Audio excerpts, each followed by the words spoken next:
Dr. Eric Kelly III and a host of phenomenal speakers from all around the globe for this 7-day virtual event that you don't want to miss. The mission of the Black Business Expo is to raise scholarship money from kids all the way from high school all the way from college. The Black Business Olympics is one of the largest Black business showcases in the world. It is an opportunity for businesses and companies to showcase their businesses globally. We are going to be giving away laptops up to $5,000 away to students. Again, I'm Olivia Appleberry, the founder of 2 Cents Finance and one of the speakers for the expo. I am so excited to see you there. For more info, go to www.blackbusinessexpousa.com or call 919-308-9090 and hope to see you there.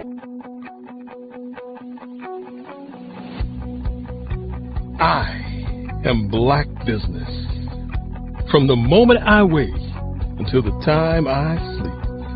Yes, I am Black Business. I am Black Business. Tell me, are you Black Business? I am Black Business. Do you support Black businesses? Listen, I support Black business because I am Black Business. Black Business Expo, one of the largest business showcases in the history of Black business in the world. The world! Sign up today at www.blackbusinessexpousa.com or call 919-308-9090. I am Black Business. I am Black Business. From the moment I wake until the time I sleep, I am Black Business. I am Black Business. Are you Black Business? I am Black Business. Do you support Black businesses? I support Black business because I am Black Business. Black Business Expo, one of the largest business showcases in the history of Black America in North Carolina. Join Dr. Eric Kelly III and a host of phenomenal speakers from all around the globe for this 7-day virtual event that you don't want to miss. The mission of the Black Business Expo is to raise scholarship money from kids all the way from high school all the way from college. The Black Business Olympics is one of the largest Black business showcases in the world. It is an opportunity for businesses and companies to showcase their businesses globally. We are going to be giving away laptops up to $5,000 away to students. Again, I'm Olivia Appleberry, the founder of 2 Cents Finance and one of the speakers for the expo. I am so excited to see you there. For more info, go to www.blackbusinessexpousa.com or call 919-308-9090 and hope to see you there. I am Black Business. From the moment I wake until the time I sleep. Yes, I am Black Business. I am Black Business. Tell me, are you Black Business? I am Black Business. Do you support Black businesses? Listen, I support Black business because I am Black Business. Black Business Expo, one of the largest business showcases in the history of Black business in the world.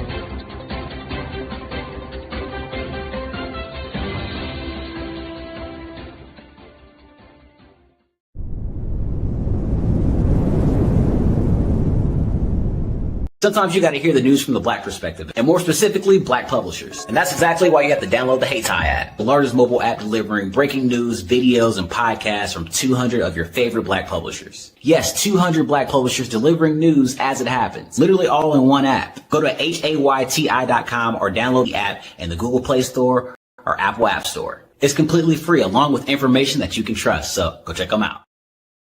Over the past few years, we've seen the growth of existing and new initiatives focused on financial inclusion, building global networks, and reducing the wealth gap in response to the idea there's not enough seats at the table. Whether their outcomes are to increase the representation of Black executives on corporate boards, ensure an inclusive global economy, or to create new U.S. African commercial pathways, the strategies are often carried out by separate programs. The question is, should they be?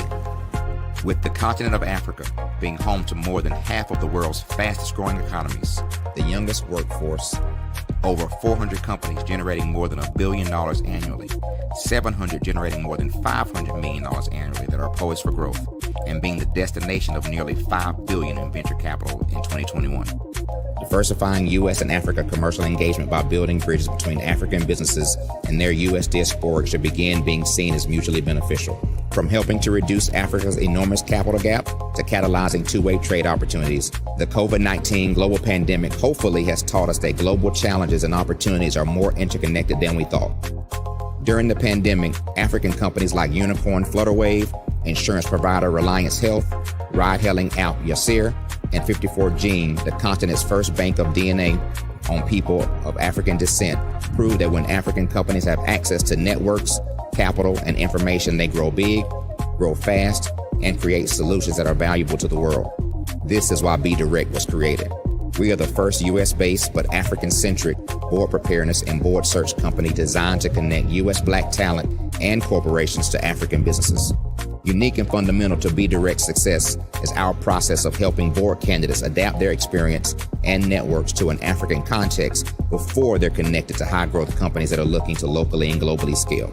From our focus groups with African business execs and government leaders, we don't ignore the sentiment that business is easy, but people are hard.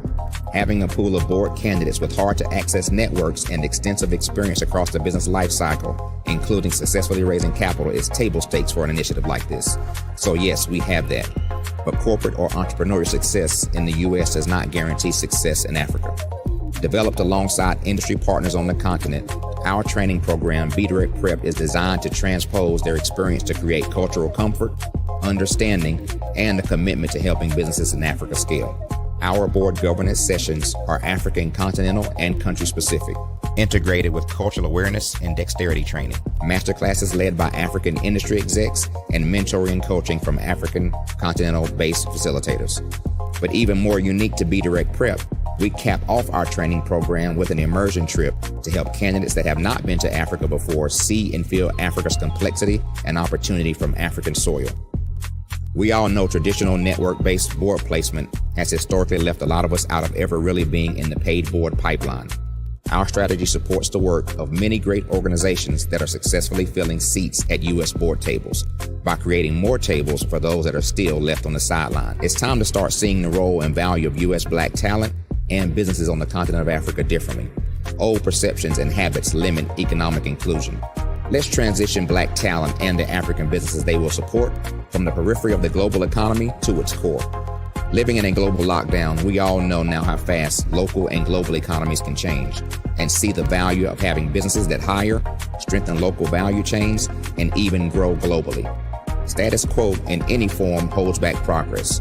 We must democratize U.S.-Africa commercial engagement by socially and economically connecting cultures that have long been disconnected. It's time for Africa's U.S. diaspora to redefine their global value by helping African businesses scale continentally and globally.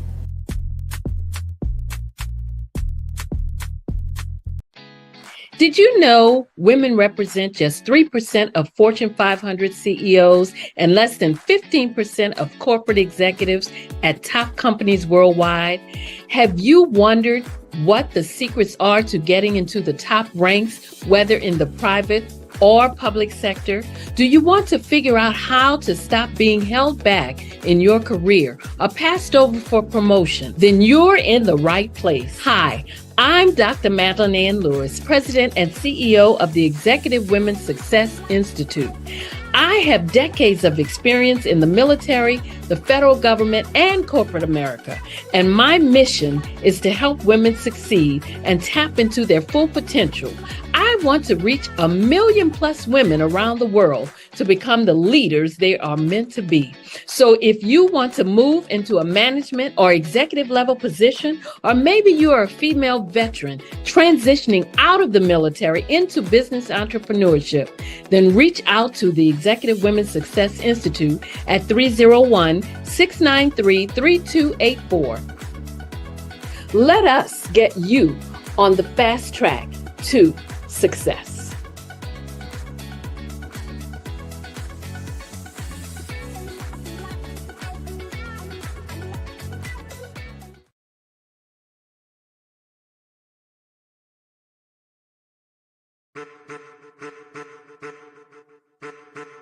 I am a child of the Most High God.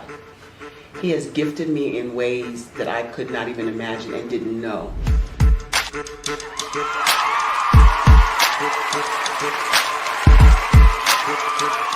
There was a time when I didn't know who I was.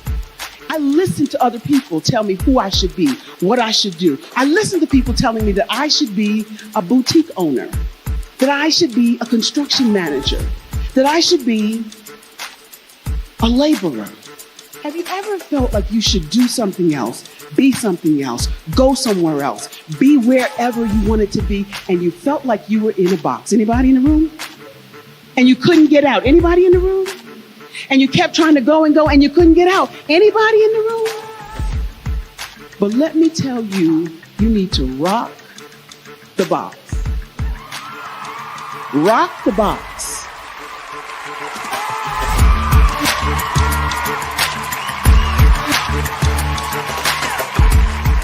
I am engaging, inspiring, and empowering.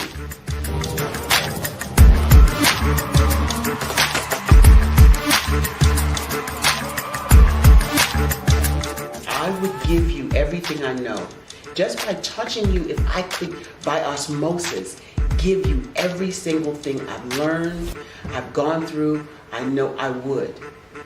We know that's not possible, but as it is possible, I love to share information with people. Some of you out there, people have told you that you can't be, you can't have, you can't do. But I will tell you, like Kinston said, you can, you must, and you will. If it's to be, it's going to be me. You got to say it. If it's to be, it's going to be. If it's to be, it's going to be. If it's to be, it's going to be.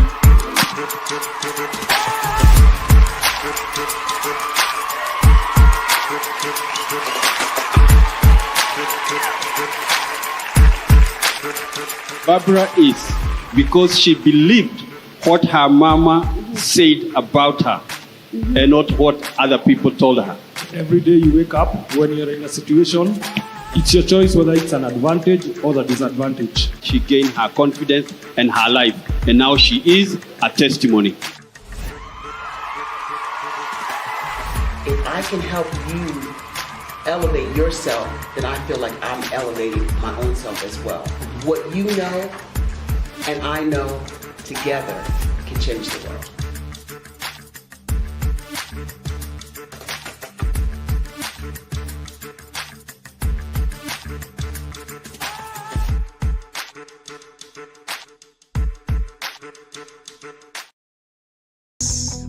From the moment I wake until the time I sleep. Yes, I am Black Business. I am Black Business. Tell me, are you Black Business? I am Black Business. Do you support Black businesses? Listen, I support Black business because I am Black Business. Black Business Expo, one of the largest business showcases in the history of Black business in the world. The world! Sign up today at www.blackbusinessexpousa.com or call 919-308-9090. I am Black Business.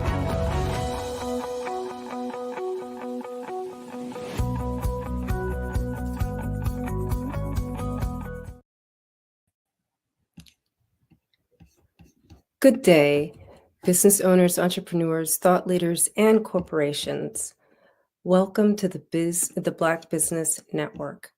I am your moderator, and my name is Cordelia Gaffar. I'm your business moderator for this evening on the Black Business Network. The Black Business Network is a 24-hour business network showcasing Black businesses, business owners, entrepreneurs, and thought leaders worldwide. We have speakers from North Carolina, London, Singapore, Africa, Japan, and cities all over the United States. The Black Business Network is a global community sharing its business knowledge to empower, inspire, and educate businesses about business. Today, we will be doing a fireside chat with Michael Morgan. He obtained his BS from Penn State University and his MBA from Carnegie Mellon University. Coupled with his educational background, he has over 15 years of work experience across companies such as Amazon, Walmart, JP Morgan Chase, and Chevron. His ability to build and maintain his network throughout his educational and career journey has been fruitful in his success. He has a passion for teaching and inspiring others to achieve their goals, which led him to write his first book, The Power of Networking, and beginning his journey as a motivational speaker.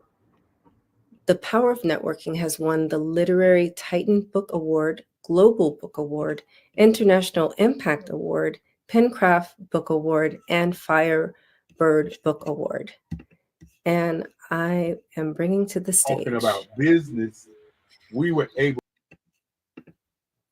Michael Morgan. Thank you for joining us. Oh, it's a pleasure to be here. Thank you for having me. Absolutely. You know, I am so curious. You have quite a lot of accolades surrounding your most recent book, but let's begin with just tell me a bit about your career journey. Where did it all begin? So I've had an interesting career journey. So I actually went to undergrad at Penn State University. I majored in business management, minored in legal environment and business. When I graduated from Penn State, I moved to Delaware to work for JP Morgan Chase. So I had the opportunity to work in investment banking, private banking, corporate technology, and risk. So I started my career in financial services. I decided to go back to school to get my MBA at Carnegie Mellon University. Once I obtained my MBA, I transitioned to oil and gas. I worked for Chevron in Houston, Texas, working in procurement and supply chain roles. And then I pivoted from oil and gas into tech. So I started to work for Amazon in Seattle, Washington, in vendor management and program management roles. And then I eventually moved to the Bay Area and worked with Walmart in program management. So I've worked in retail, in tech, in oil and gas, financial services. So a pretty vast amount of experiences. But it all started with JP Morgan in Delaware. Okay, so curious about that jump from oil and gas to tech. Like, are those industries very similar? I'm wondering. So there's some similarities, especially so the role that I had within oil and gas, I was managing relationships with suppliers. So from a procurement supply chain standpoint, I made sure that we had the proper materials and services so that we can drill on our rigs and drill ships in the Gulf of Mexico. When I transitioned to Amazon, I started off as a vendor manager where I was managing vendors such as Procter & Gamble, Pfizer, Johnson & Johnson, and I was identifying selection, negotiating costs, determining where to put products across all of our different fulfillment centers across the US. So a lot of it was managing relationships, but because I was able to manage relationships with suppliers, I was able to transition that into a role with Amazon where I was managing vendors.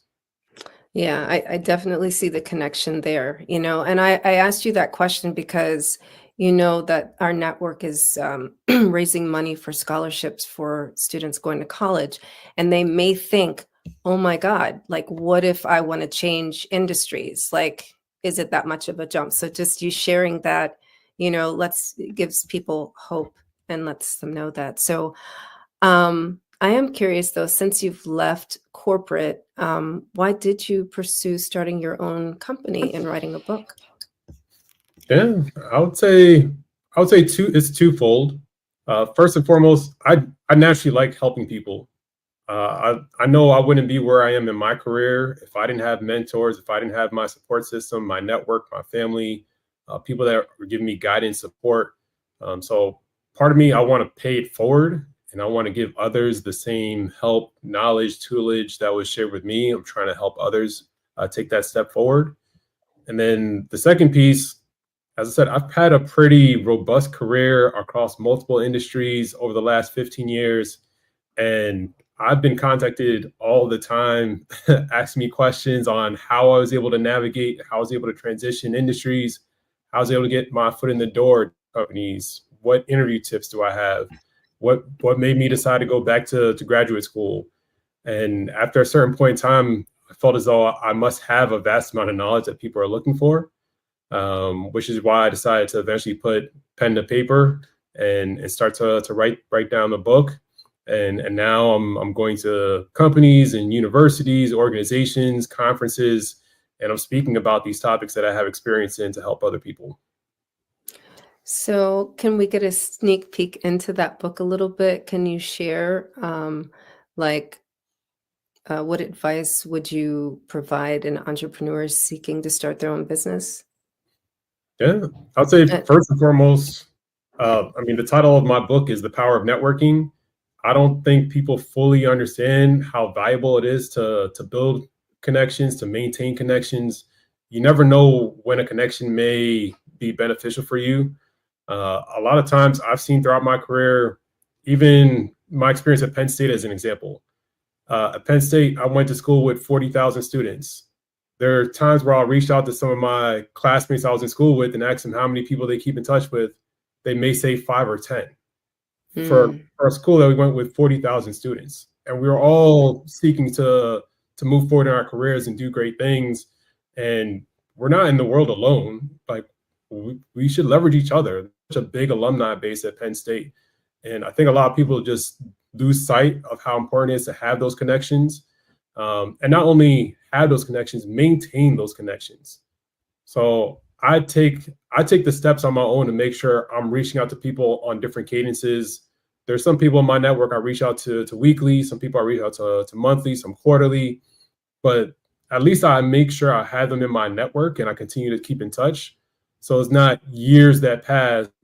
And now if their event comes where I may want to ask them something or I may need something, it's kind of fallen off. The relationship is broken at that point, and I can't utilize people within my own network to help me when it comes to starting my own business or excelling within a company or whatever may have you.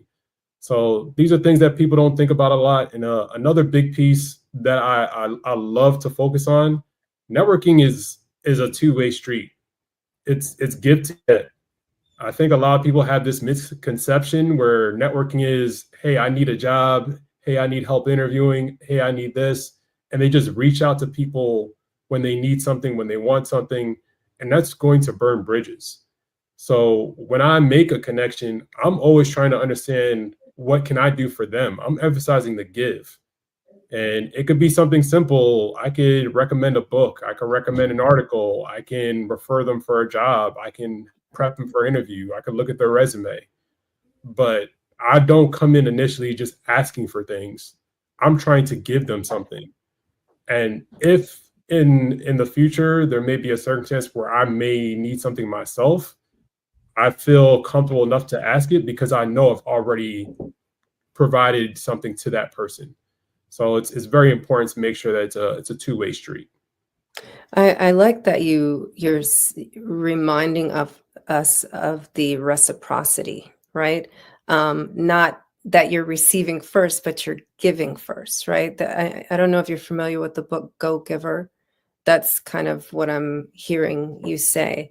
Basically, that's the philosophy, is that you, if you want to receive in business and build relationships that last, you look for opportunities to give. That's the concept behind the Go Giver.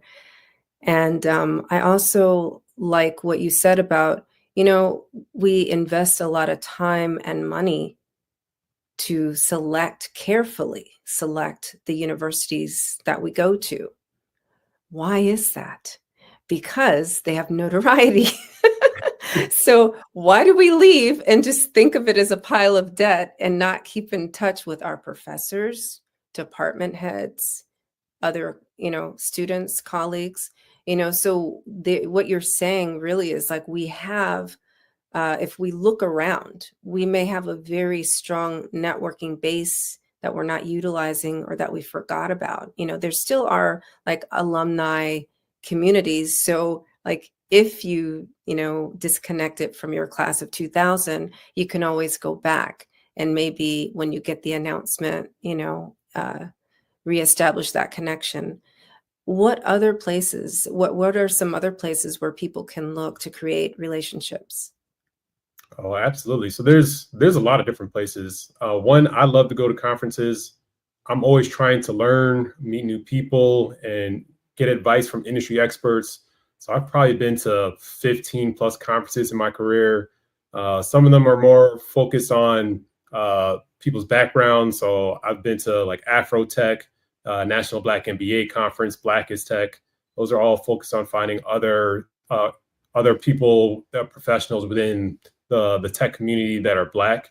But there's also Alpha, which is Association of Black Professionals of America. I've been to that conference. There's Grace Hopper, which is focused on women in tech. There's Lesbians Who Tech, which is focused on the LGBTQIA plus community. There's conferences focused on your industry of expertise. So I just went to a cybersecurity conference like 2 months ago. There's Cyber Diversity is a conference that's focused on diversity in the cybersecurity space. Oh, okay. So there's so many different conferences that you can go to where not only can you learn and stay up to date on what's going on in the industry and things that are relevant, but you continue to meet new people that either have the same function as you or in the same industry as you, and you can learn from one another. So I love to go into different conferences, networking events. I'm a part of National Black MBA Association. So I just went to a networking event a few weeks ago where I'm able to meet other individuals in the city that I live.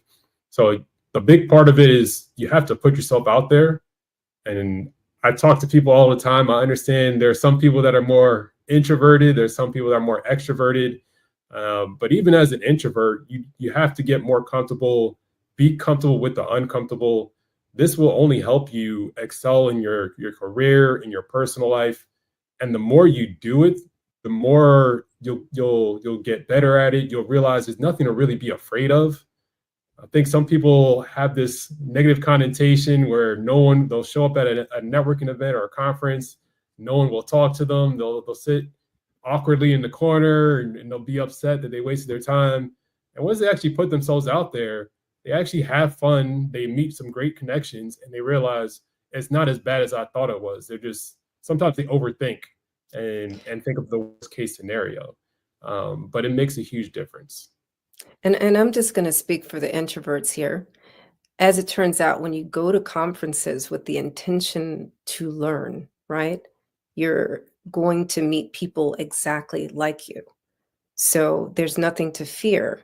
There's only much to look forward to. You're going to gain knowledge and connections all for the same price, So that's the great news. So thank you for saying that, though, because conferences are really a great way. And also in a learning environment, you experience people differently, right? Because it's almost like an easy way to vet who to do business with. Oh, I met this person at this workshop, or this person was a speaker, at this conference. And you already see the alignment, you get to resonate with them. Maybe if you're in the same workshop and they ask all the questions like that, you're the person that asked all the questions I wanted to ask, So of all the places to network, I love to go to conferences as an introvert. So I'm just going to tell all the introverts, don't worry about it, just go. And so this is great that you're, inviting people to do that, but give us some ways that you've benefited from networking personally. Oh, yes, absolutely. So from a career standpoint, most of the jobs I was able to get my foot in the door has been through my network. So as an example, joining JP Morgan Chase. I'm a part of a fraternity. I'm a part of Kappa Alpha Psi Fraternity Incorporated. And I put together an event on campus at Penn State when I was a student there. And it was an event obviously hosted by the fraternity. There was a member of the fraternity who worked at JP Morgan and heard about the event that I put together. And he reached out to me and he asked to see my resume, asked if I had interest in the company. And just based off the fact that we're in the same fraternity, we had never met at this point. But he tailored my resume. He told me about a program within the company to apply for. He helped me interview prep. And once I actually was able to get into the company, I had a network of brothers from my fraternity that were all a part of the company, that were based in Delaware, in Ohio, in New York, in Florida, that I could reach out to for mentorship, for advice, to not only make sure, first they helped me get my foot in the door of the company, but then once I was there, they were there to ensure that I was being successful while I was there. And it's the same thing with Chevron. One of my classmates at Carnegie Mellon used to work at Chevron before I went to grad school. And when he found out I was interviewing for Chevron, he told me things that you would only know if you worked there, things that you can't find on a website. So during my interview, when I brought these things up, the interviewers were shocked and were asking me, how do you know all this stuff? And I laughed it off and I said, I did my research, but I leveraged my network. And the list goes on and on. The same thing with Amazon. I had some of my classmates from Carnegie Mellon worked at Amazon and they helped refer me and they helped me interview prep. So a lot of times where I was able to get my foot in the door at these companies, you have to understand a lot of times when you're interviewing or are applying for a job, there's probably hundreds of candidates that are also applying for those jobs. And a lot of recruiters only look at your resume for 30 seconds to a minute. So if you know someone internally at that company that can refer you, that can prep you for the interview, it will really help give you a leg up over other candidates.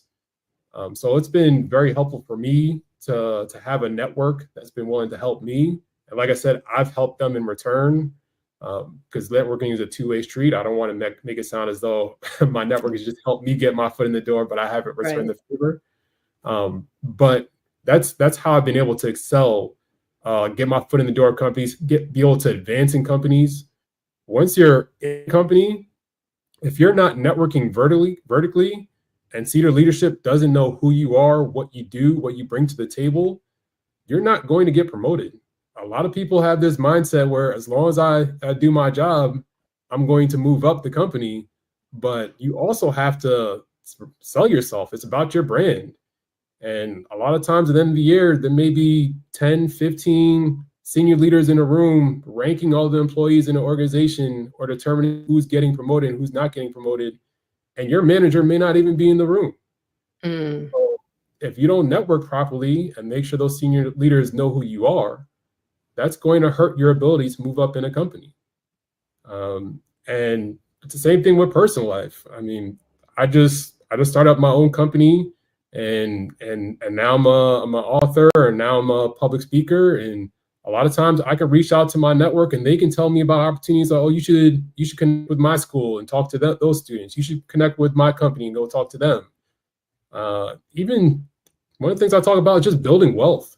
There are opportunities that I just would not know about if I didn't have a robust network, where people are sharing opportunities for me to buy real estate that I can have as investment properties, or opportunities for me to invest in a startup. There's not always a website where I can just Google and find out a startup to invest in. But if you have the right people in your network, they can let you know about different opportunities. So it's helpful for your professional career. It's helpful for your personal life. It's just good to have a support system to know that you're not alone. Like, we're all going through this together. We're all striving to achieve different things. But sometimes it's good to have a good support system that you can reach out to when you need to, and you have questions, you need that support.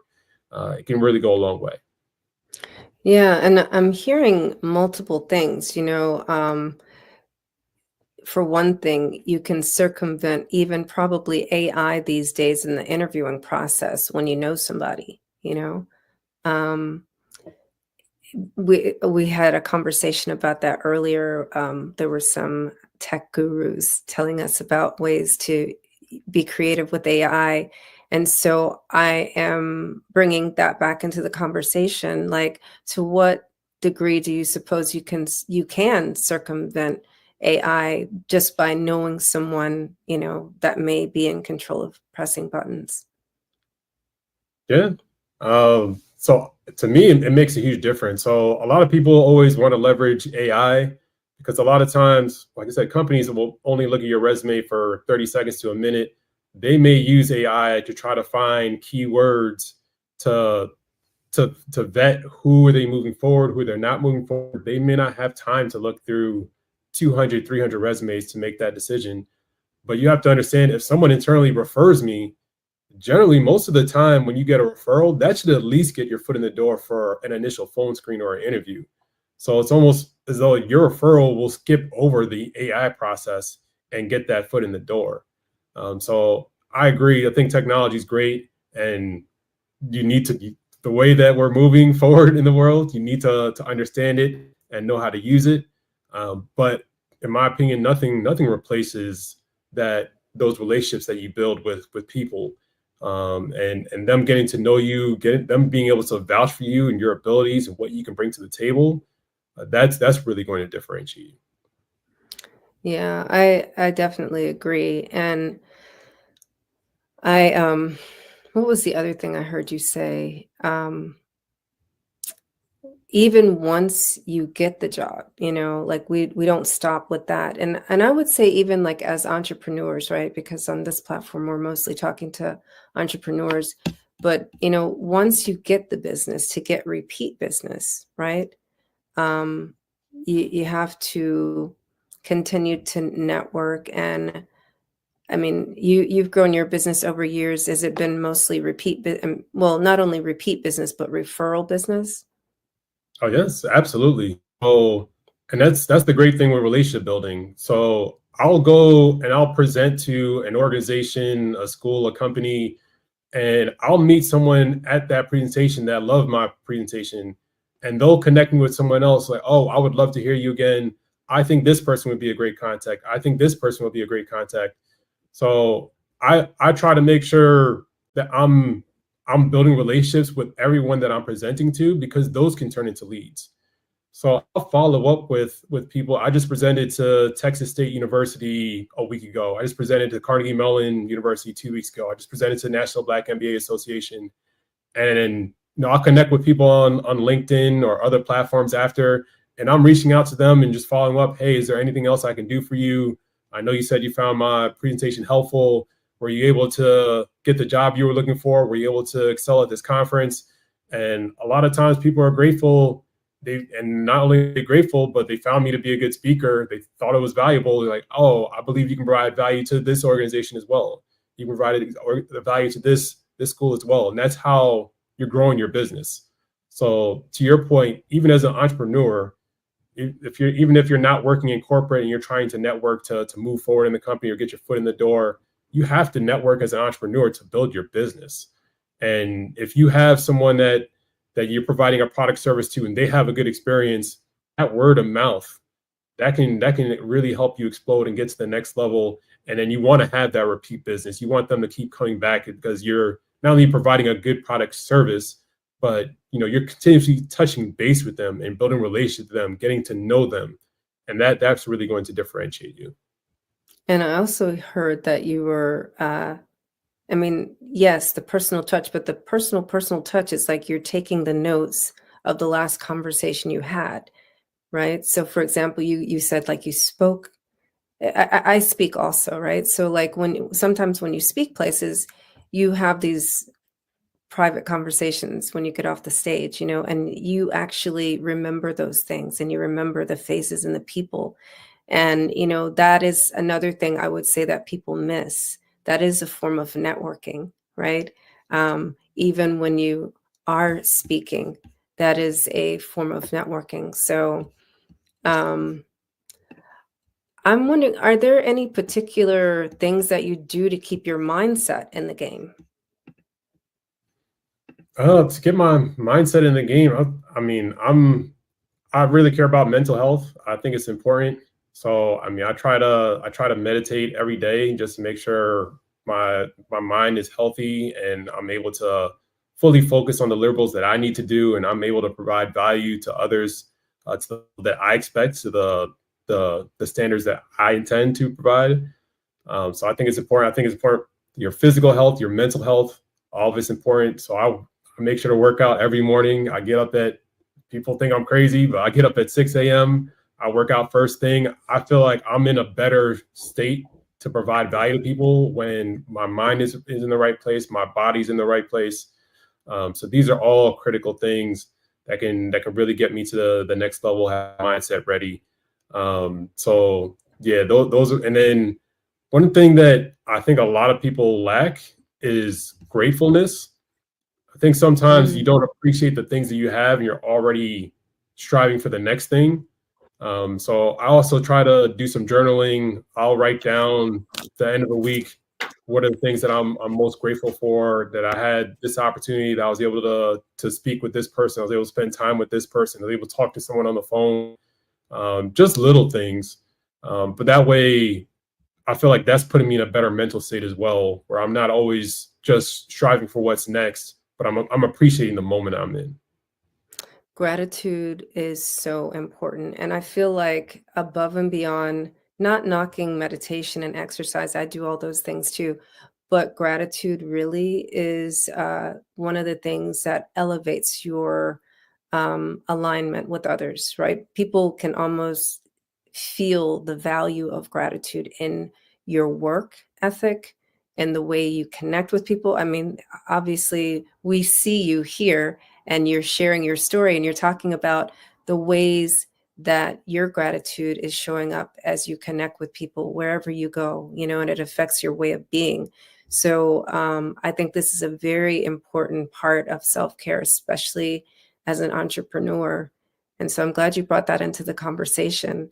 Our words really create our world. So that's why I really asked you the mindset question. A lot of people, there's so much opportunity to speak all kinds of ways to yourself. I'm just going to say.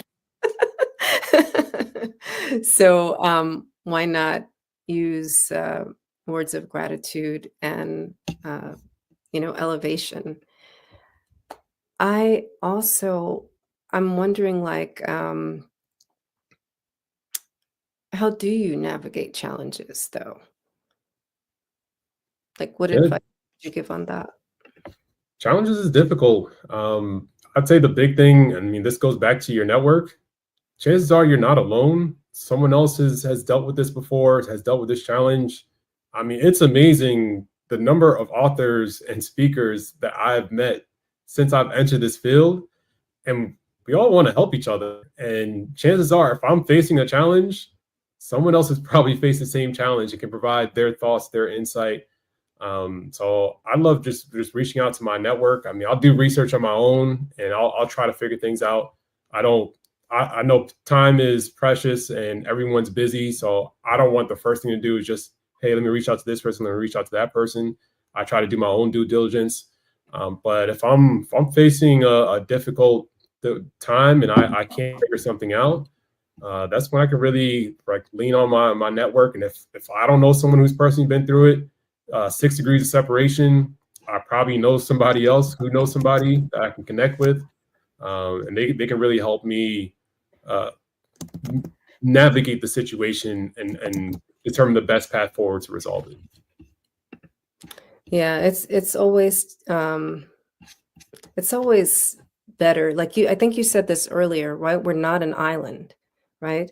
And so reaching back out to your network and remembering, oh, wait, I met this author, that recently had a launch. Maybe I can look to that person, or because recognizing that you're not an island and there's always someone there willing to help.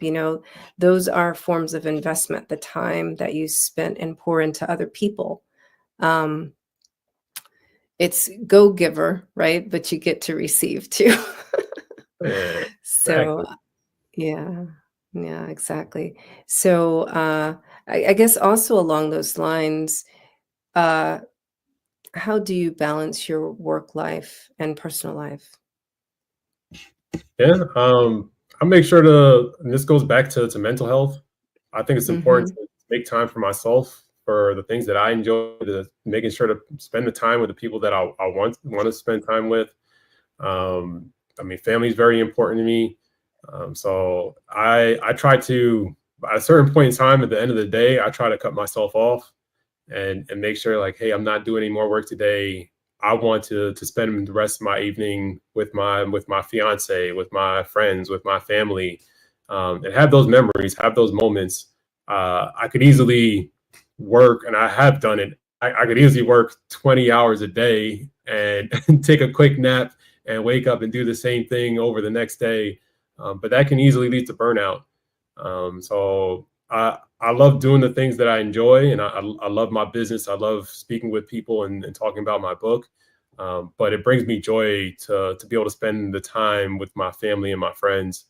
So I make sure I put everything in a calendar at a certain point in time, and I've talked to people. Hey, after this time, I just want to spend quality time. I don't even like looking at my phone after a certain time because I feel like it can be rude if I'm with my family and my friends and we're spending time together, but I'm constantly pulling up my phone and I'm looking down and I'm texting and I'm calling people. I'm not really focused on them. And to me that's important. You can't get back time. So I try to draw distinct lines of when I'm working until, and then I try to spend the rest of the day just kind of decompressing and making memories.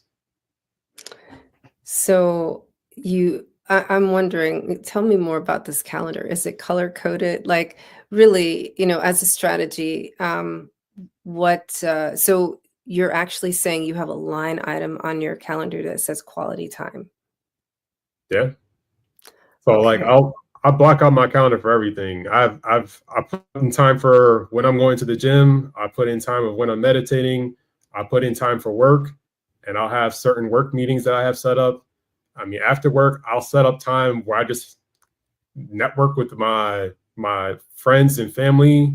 So it's not work, but I plan on calling this person or having a video chat with this person and just trying to catch up and see how people are doing and how they've been. And at a certain point in time, I just want time for myself, or I'm enjoying my evening with my fiance or by myself or whatever have you.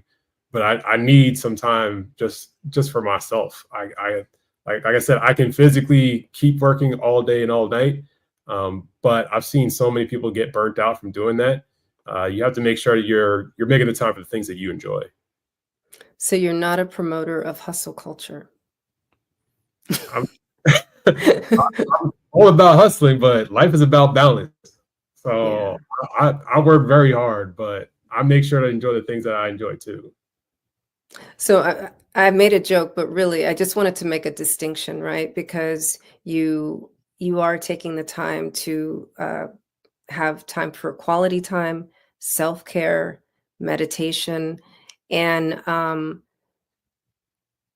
so I would say that your form of hustle is more of working the time that you've set aside to work and actually work that time, right? Which Exactly. is distinct from what hustle culture is, which is working all of the time, right? And never breaking for any other reason, or actually, uh, and most importantly, for human connection.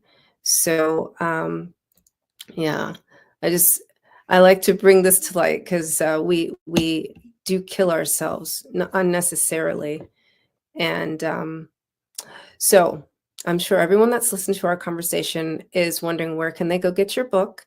How can they connect with you if maybe they want you to speak? How do they get the book and everything? Oh, yeah, absolutely. So my book is available on all platforms. The paperback is on Amazon. If you want the audiobook, it's on Spotify, it's on Audible.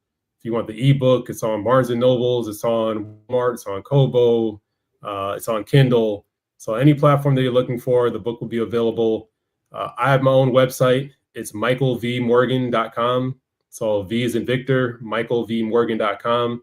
If you go on there, if you want me for speaking engagements, or if you just want to reach out, if there's any way that I can potentially help you, like I said, I like helping people.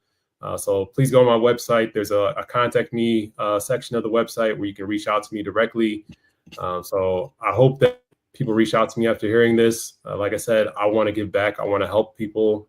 And any way that I can help people get to their goals, it'll make me happy.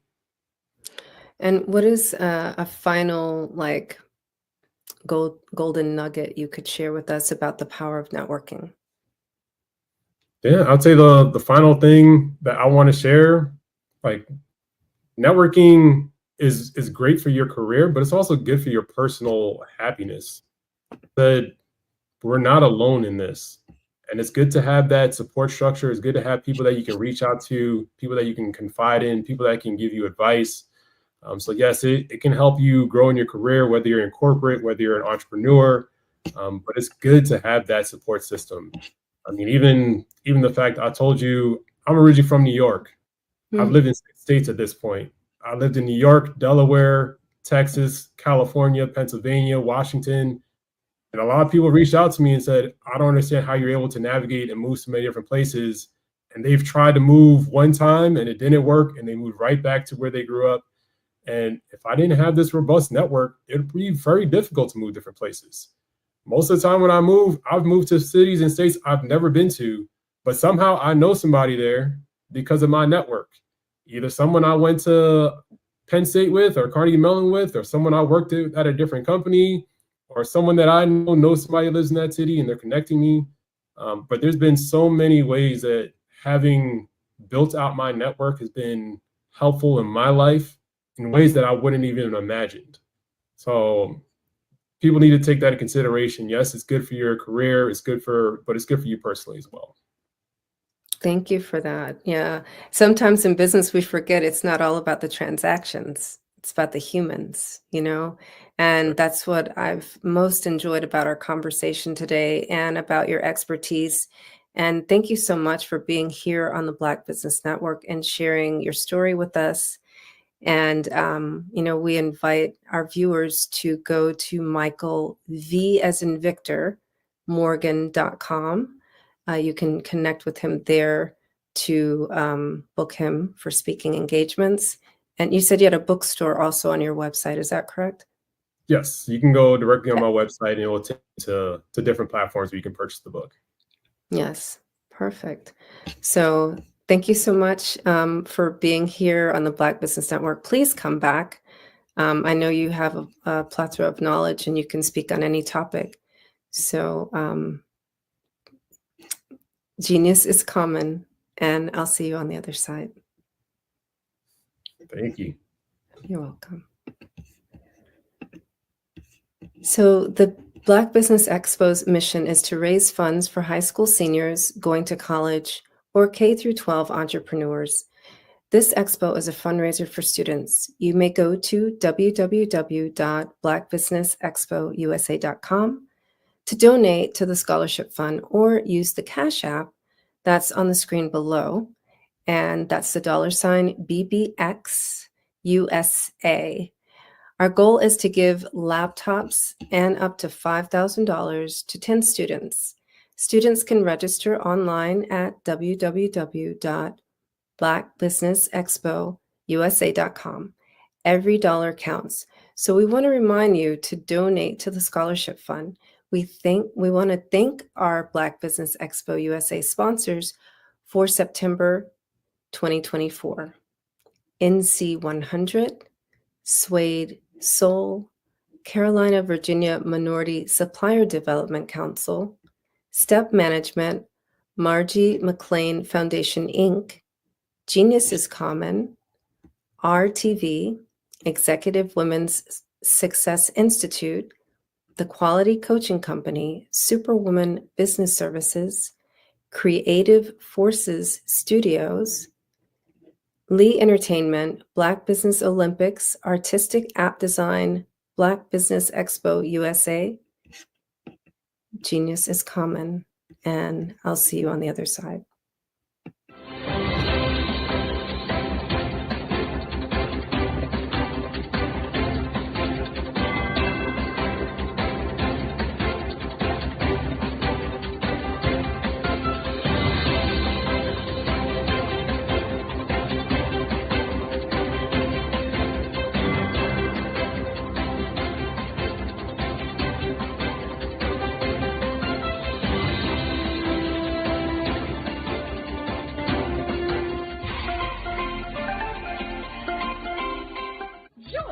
Dr. Eric Kelly III and a host of phenomenal speakers from all around the globe for this 7-day virtual event that you don't want to miss. The mission of the Black Business Expo is to raise scholarship money from kids all the way from high school, all the way from college. The Black Business Olympics is one of the largest Black business showcases in the world. It is an opportunity for businesses and companies to showcase their businesses globally. We are going to be giving away laptops up to $5,000 away to students.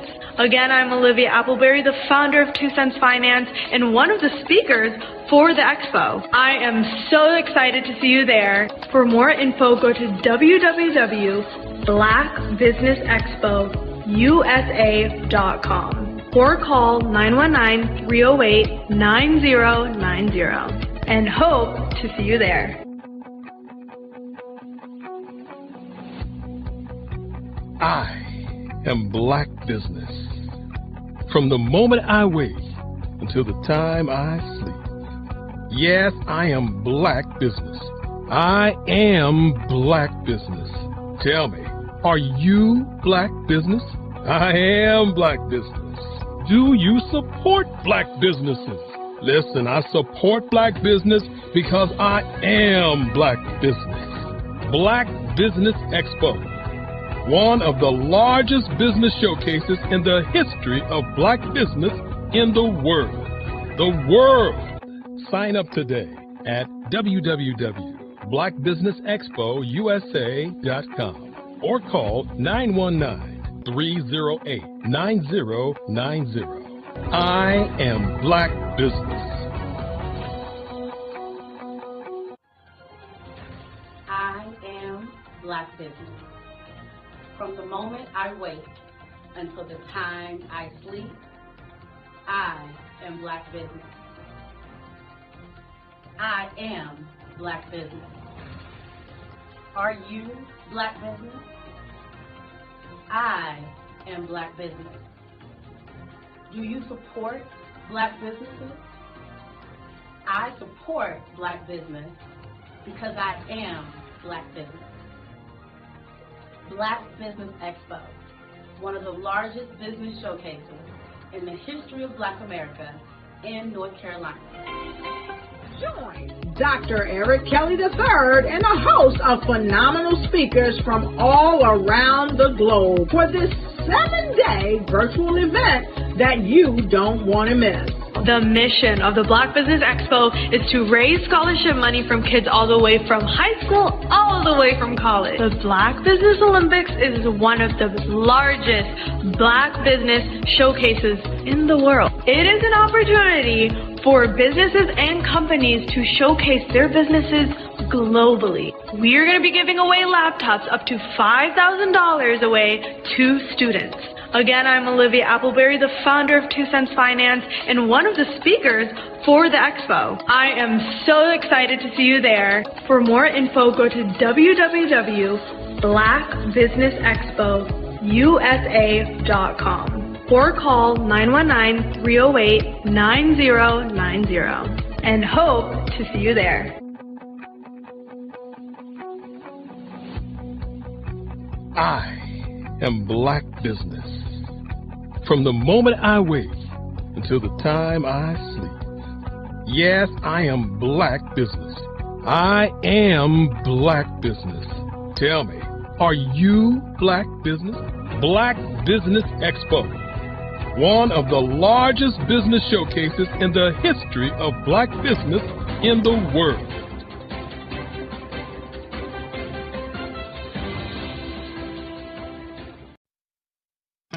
Phenomenal Tanya T. Wise, who is here from the great state of Maryland. Tanya, welcome and thank you for being with us today. Can you indulge our audience a little bit and tell them just a little bit more about who you are and what it is that you do? Well, I love being able to talk to people and have a magnetic attitude, being able to just show them. So I always like to say, level up is Coach at Tanya T. Wise here. So can you tell our audience, just give them a teaser about what your presentation will be about? So my philosophy is that we should all be living our dream life. So tomorrow I'm going to talk about how you start living your dream life. What are some of the things that you thought about in your childhood that you just kind of let go and dormant? Wow. And I want to reignite that and just give you some pointers and some tips, some tools, some strategies to be able to start living your best life now. And guess what, Wanda? And leave an inheritance for your legacy. Oh my goodness. Okay, I know that's resonating with a lot of people. I've heard that you have a dynamic coaching program. Can you tell us a little bit more about that? Absolutely. So our coaching program help people that have the lack of time, that lack strategies, and lack the confidence to go after their dream life. So we help them implement tools, we help them implement strategies, as well as give them resources so that they can live their best life now and leave that inheritance. Wow. Oh, I love that. I love the leave the inheritance part. Listen, you are dropping some major nuggets, and I know a lot of what you're saying is resonating with a lot of people, but I think we're all curious. How did you even make this transition into the speaking and coaching arena? What's the story behind this? So I started out in finance, and I realized that a lot of people don't necessarily go after their dream life because of the lack of finances or the education behind finances. But it wasn't until I lost my firstborn, my only son, that life changed for me. And where I was going after it all, living the corporate life, hit my 6-figure income and living in my dream house with my dream man, driving my dream car. I nearly lost it all when I lost my son. And so I realized it only takes one financial catastrophe that can change your entire life. That's what made me start All New Beginnings. Because no matter what's going on in life, there's a new beginning. And because of that, we developed a program called Wise Minded. My little slogan is, don't just dream it, let's live it. If they want to connect with you or work with you, what is the best ways for them to be able to do that? Well, for my social media guru, you can connect with me on every single social media platform as Tanya T. Wise.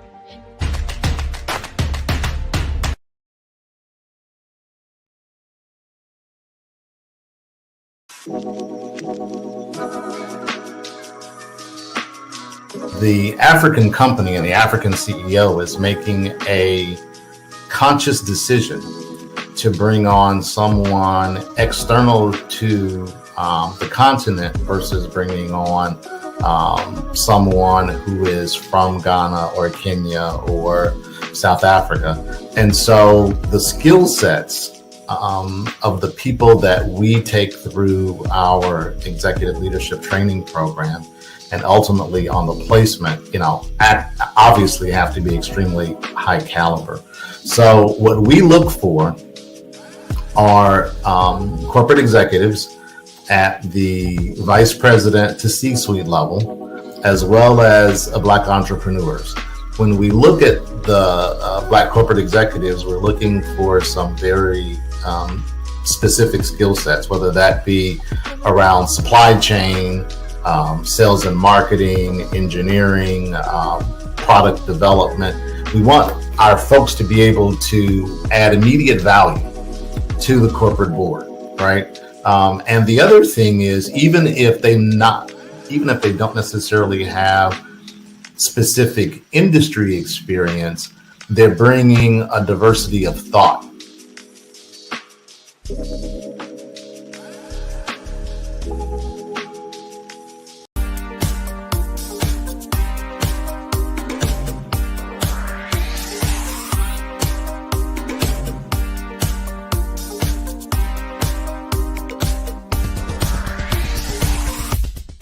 I grew up in Flint, Michigan during the 60s, and as a child, I can remember the civil rights movement.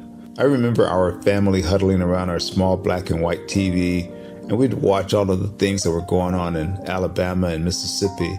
Some of my older cousins were active in the movement, and each week we would have a large Sunday dinner with the extended family, and they would come back and tell us about all of the things that they had seen and done. As a child of about 8 or 9 years old, I always wanted to grow up and be a part of the movement, but by the time I became of age, it was all over. All of the marching was done. I always felt left out, that I didn't get a chance to participate in the civil rights movement. But little did I know that God had another plan for me as a computer instructor and database developer. But even then, it bothered me that I didn't see many people of color in my classes. That is when journalist Dr. John Ray introduced me to Dr. Joel Dudley Sr. and Dr. Eunice Dudley of Dudley Products, who had been mentored by the millionaire S.B. Fuller. Through Dr. Dudley, I was introduced to Dr. Lafayette Jones, past Vice President of Marketing for John H. Johnson of Johnson Publishing, and his wife, Sandra Miller Jones, who was a Vice President at Quaker Oats, and together they created SMSI, a national marketing firm. Dr. George C. Frazier of FrazierNet and the Power Networking Conference, Dr. Jackie Mayfield of ComproTax, founder of the largest Black-owned income tax service, and even billionaire Michael B. Roberts. They all believe that the way to close the wealth gap is through entrepreneurship, because we as a people had to overcome slavery, and secondly, obtain our civil rights to be able to eat in any restaurant or stay at any hotel that we wanted. But the third piece is economic equality. And now I am also convinced that we must become entrepreneurs, and to do so we must embrace technology and a strategy of global networking. That is why I created Every.Black, to use my vast experience as a computer instructor to teach entrepreneurs how to use technology and artificial intelligence in business. Every.Black members are listed in our online website directory, promoted in our digital newsletter, on our social media, and on our podcast. And we also conduct weekly virtual mastermind meetings where we read positive books, learn from the experts, while networking with like-minded individuals from around the world, educating them about every aspect of becoming a successful entrepreneur. That is what Every.Black is all about. Just go to www.every.black to take the AI and tech classes you need, to register for our mastermind meetings, and to join the Every.Black family. Visit us at www.every.black and sign up today. Just go to every.black, every.black. No .com, no .net, just every.black. .black is the new .com. Bravery is not the absence of fear, but the ability to overcome it. We stand for those who defy suppression, who speak out, and those who walk the road less traveled. Everyone deserves to be seen and their voices to be heard. We're sparking a movement, growing a community of creators united by the desire for freedom, choice, equity, and ownership. At Fanbase, it's all for one and one for all. We support each other to guide, promote, and uplift you in a place where you can unapologetically be yourself. A place where your voice, ideas, and creativity are not just welcomed, but celebrated.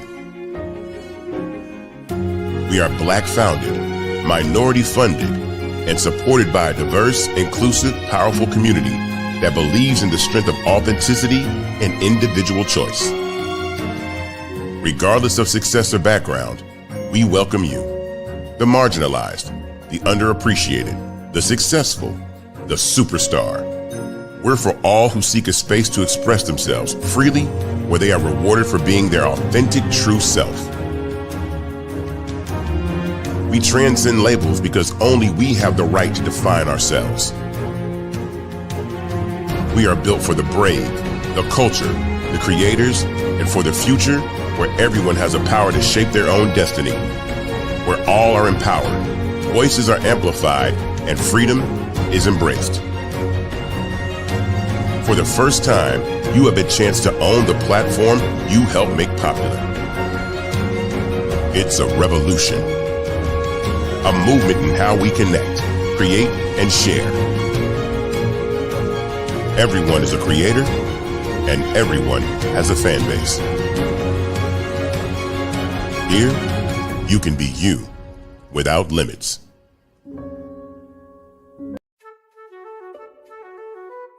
This is Dr. Arnold T. Petsworth. He's the owner of Petsworth Vet World, a veterinary clinic in Hopton, Connecticut. His patients include dog, cat, frog, fish, Goldie, dog, and this alpaca. Due to doctor-patient confidentiality, we can't tell you their names. Business at Vet World was steady, and then quarantine hit. Neighbors brought new four-legged friends into their homes. Bunnies. Bunnies everywhere. Dr. Petsworth welcomed these new patients with open arms. The only problem? There were more appointments than he could manage. That's when Dr. Petsworth turned to his American Express business card, which offers spending potential that's built for his changing business needs. He decided to hire a new assistant, Julio, and with spending power built for business purchases, he used his card to furnish a new exam room. Together, Dr. Petsworth, Julio, and American Express Business made sure all the pets of Humpton got the love and care they deserve. And everyone was happy. Get the card built for business by American Express. Sometimes you got to hear the news from the Black perspective, and more specifically, Black publishers. And that's exactly why you have to download the Hey Tie app, the largest mobile app delivering breaking news, videos, and podcasts from 200 of your favorite Black publishers. Yes, 200 Black publishers delivering news as it happens, literally all in one app. Go to haytI.com or download the app in the Google Play Store or Apple App Store. It's completely free, along with information that you can trust, so go check them out. 5-Star BDM, Brand Development Masters, is a professional consulting and advisory group keenly focused on business development services for the small to mid-sized business and entrepreneurs. Although every business is unique, they often share business development challenges that can be addressed through smart branding. Services include process improvement and operations, digital strategy and transformation, business intelligence, digital marketing, and personal branding. Our business and personal branding company has helped a number of professionals and organizations to optimize and grow. This results in more business, more opportunities, better reach, positive outcomes. Visit www.5starbdm.com today to learn more. In today's competitive market, standing out is essential. 5-Star BDM, led by visionary Grant McGaw, offers the key to unlocking your brand's true potential.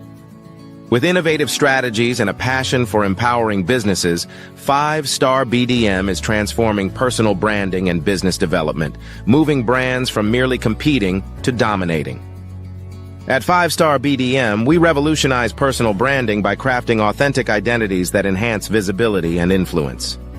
Our brave blueprint drives measurable results, ensuring a return on investment through tailored strategies.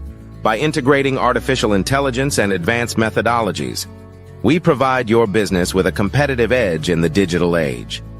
Grant McGaw brings over 20 years of leadership experience with Fortune 500 companies. Named a top 10 global thought leader in personal branding, Grant's achievements include the 2024 Best Personal Brand Development Podcast for Follow the Brand. His philosophy, integrity doesn't have a price tag, is the foundation of 5-Star BDM. Partnering with 5-Star BDM means embarking on a transformative journey. We begin with discovery, analyzing your brand's DNA. Using the Brave Blueprint, we develop a strategy tailored to your goals. Our support continues through implementation, training, and ensuring long-term success with AI-driven insights and real-time adjustments. Our impact is evident. A healthcare tech firm experienced a 300% boost in brand recognition and 75% sales growth in 6 months. Entrepreneurs report increased customer retention and new revenue streams. Diverse companies like Black Business Expo USA and Akaba World Network have become industry leaders through our guidance. Join the movement and elevate your brand.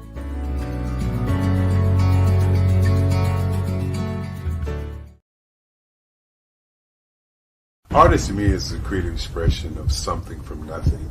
You know, it explodes onto the canvas, or it explodes on in my work. One of the things that I try to do more than anything is I try to just give the lines and the movements and emotions and expressions into to what I do. Art really means to me a chance to express how I feel deep down inside. Most of my art begins as a thought that I might have, you know, whether it's sports, whether it's history, whether it's a woman or a man. It pretty much starts as an idea of thought before I get into the actual image of what I'm going to draw. I do a lot of historical pieces. I was a history minor in college, and I love to do history pieces. And a lot of times I'm thinking about history, and then I try to make that history impact you as you look at it. That's one of the reasons I do pictures so large. People ask me, why do I do the pictures so big? And I tell them, I want the piece to impact them as they're looking at it, to kind of dominate them, dominate their space. And most of my pieces I try to do off page. I don't try to do anything that's going to be in those four corners. We're in a square, and I want your imagination to be a part of the piece that you're looking at.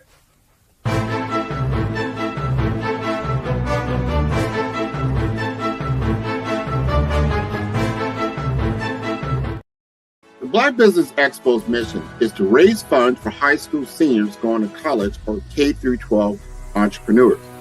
This expo is a fundraiser for students. Please, you may go to www.blackbusinessexpousa.com to donate to the scholarship fund or use the Cash App at $BBXUSA. Our goal is to give laptops and up to $5,000 to 10 students. Students can register online at www.blackbusinessexpousa.com. Every dollar counts. Please donate to the Black Business Expo USA Scholarship Fund. I was born in a little village on the island of Haiti. Many deadly diseases pounded me. It is as if they were on a mission to end my existence on this earth. I refused to give up. In 1983, I left Haiti and came to the United States of America. And I came with $5, 2 shirts. I didn't speak in English. I came to Atlanta. I got a job. I was a doorman. I was a doorman with a dream. What I used to come on stage. I'd rehearse this moment that I'm standing in front of you. That's the power of a dream. Maybe today is the day you begin acting as if you already have it. And then step out with full force. Take a risk. No condition is permanent. Don't let your situation distract you. You are chosen.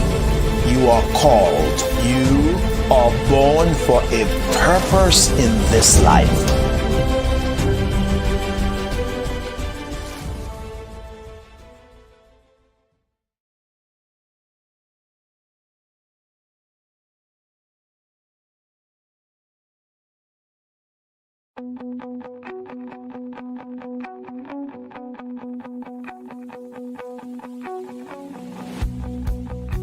I am Black Business. From the moment I wake until the time I sleep. Yes, I am Black Business. I am Black Business. Tell me, are you Black Business? I am Black Business. Do you support Black businesses? Listen, I support Black business because I am Black Business. Black Business Expo, one of the largest business showcases in the history of Black business in the world. The world! Sign up today at www.blackbusinessexpousa.com or call 919-308-9090. I am Black Business.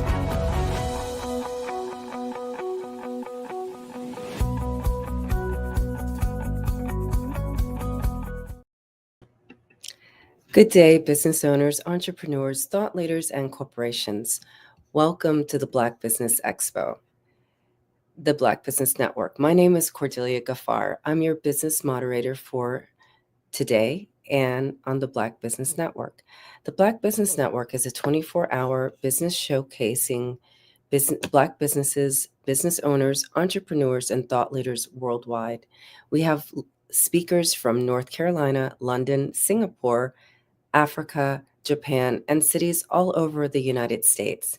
The Black Business Network is a global community sharing its business knowledge to empower, inspire, and educate businesses about business. Today, we have Dr. Jimmy Davies. He's a seasoned entrepreneur and educator with a mission to inspire wealth creation through entrepreneurship and technology. He holds an honorary doctorate from the National Beauty Culturists League and a BS in Applied Mathematics from Ferris State University. As the founder of Every Black LLC, Dr. Davies leads a global network for entrepreneurs offering weekly virtual mastermind meetings, AI and technology classes, and daily podcast on entrepreneurship. Every Black connects members worldwide, including chapters in the Caribbean and Africa, promoting them through online platforms, trade shows, and social media. Dr. Davies co-founded the Black IA Consortium to foster knowledge sharing in AI and technology and host its associated podcast. He also spearheads the Dr. Joe L. Dudley Senior Legacy Project to document the impact of this legendary businessman and humanitarian. A former FileMaker database developer and founder of Mac Masters Computer Services, Dr. Davies has trained over 10,000 individuals in Macintosh software and developed technology solutions for clients such as NASA, Apple, and the U.S. military. Dr. Davies is a published writer, frequent conference speaker, and past adjunct instructor at multiple colleges. A Phi Beta Sigma member and avid traveler, he is a proud father and grandfather. With no further ado, I welcome to the stage Dr. Jimmy Davies. Good day. How are you? I'm well. How are you, Dr. Davies? Very well. Thank you. It's an honor to be with you here today. I have a few questions. I'm wondering, how did your academic background in applied mathematics, physics, and land surveying, typography, drafting influence your entrepreneurial journey?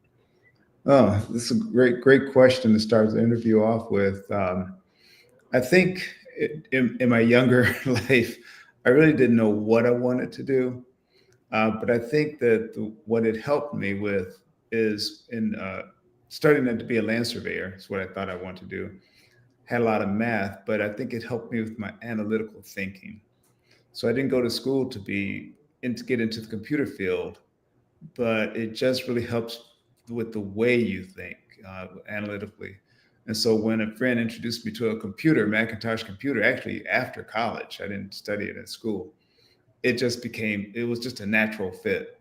I just took to it right away.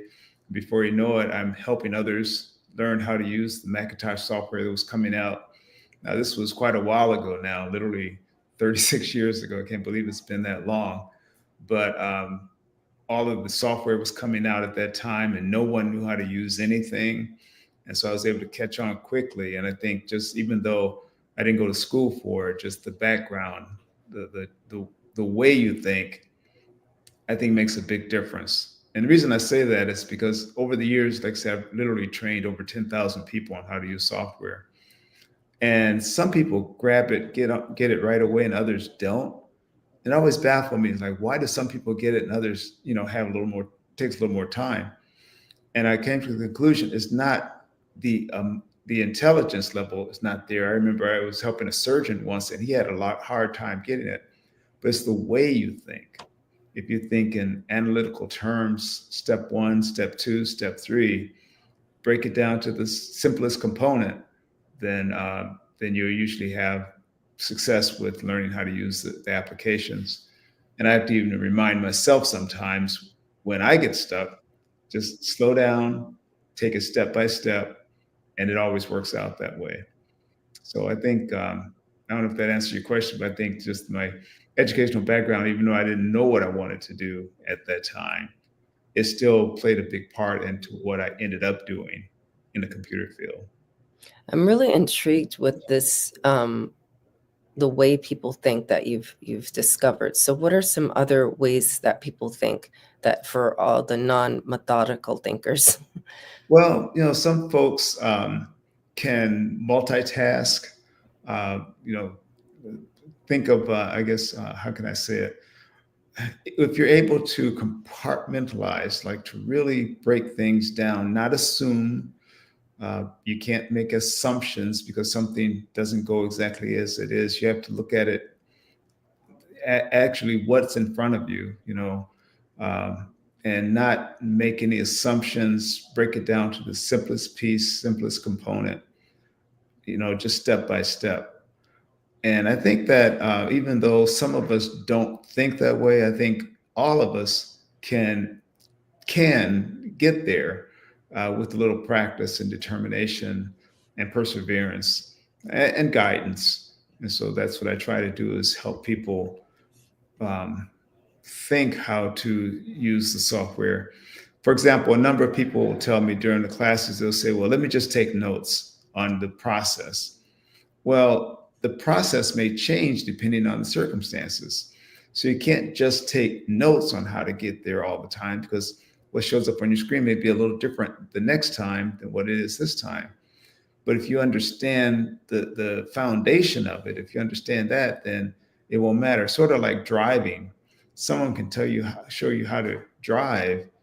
And if you want to get from, say, North Carolina to New York, the path may not always be the same. But if you know how to drive, you'll know how to navigate the detours to still get to New York.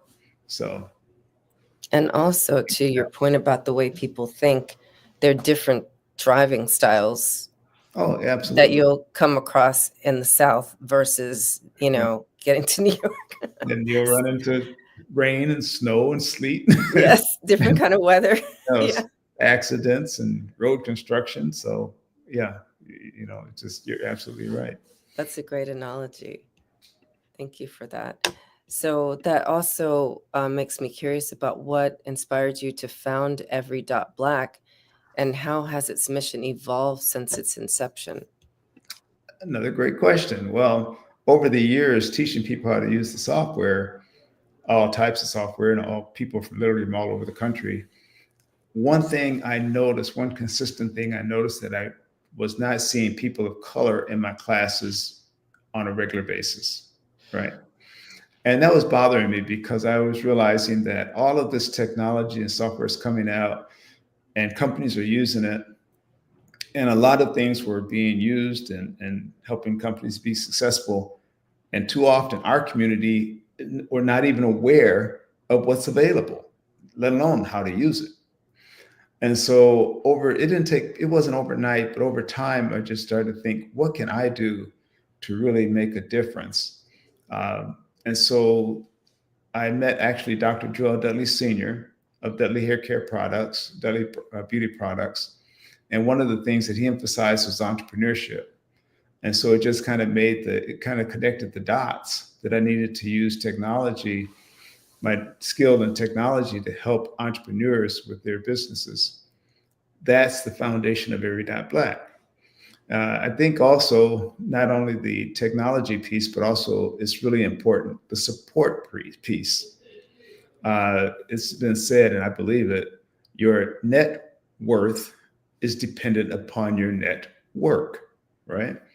So what we do at Every.Black is we meet on a regular basis, and it's a membership organization, by the way, and you can join at different levels, you have different levels, but we meet on a regular basis, literally every week.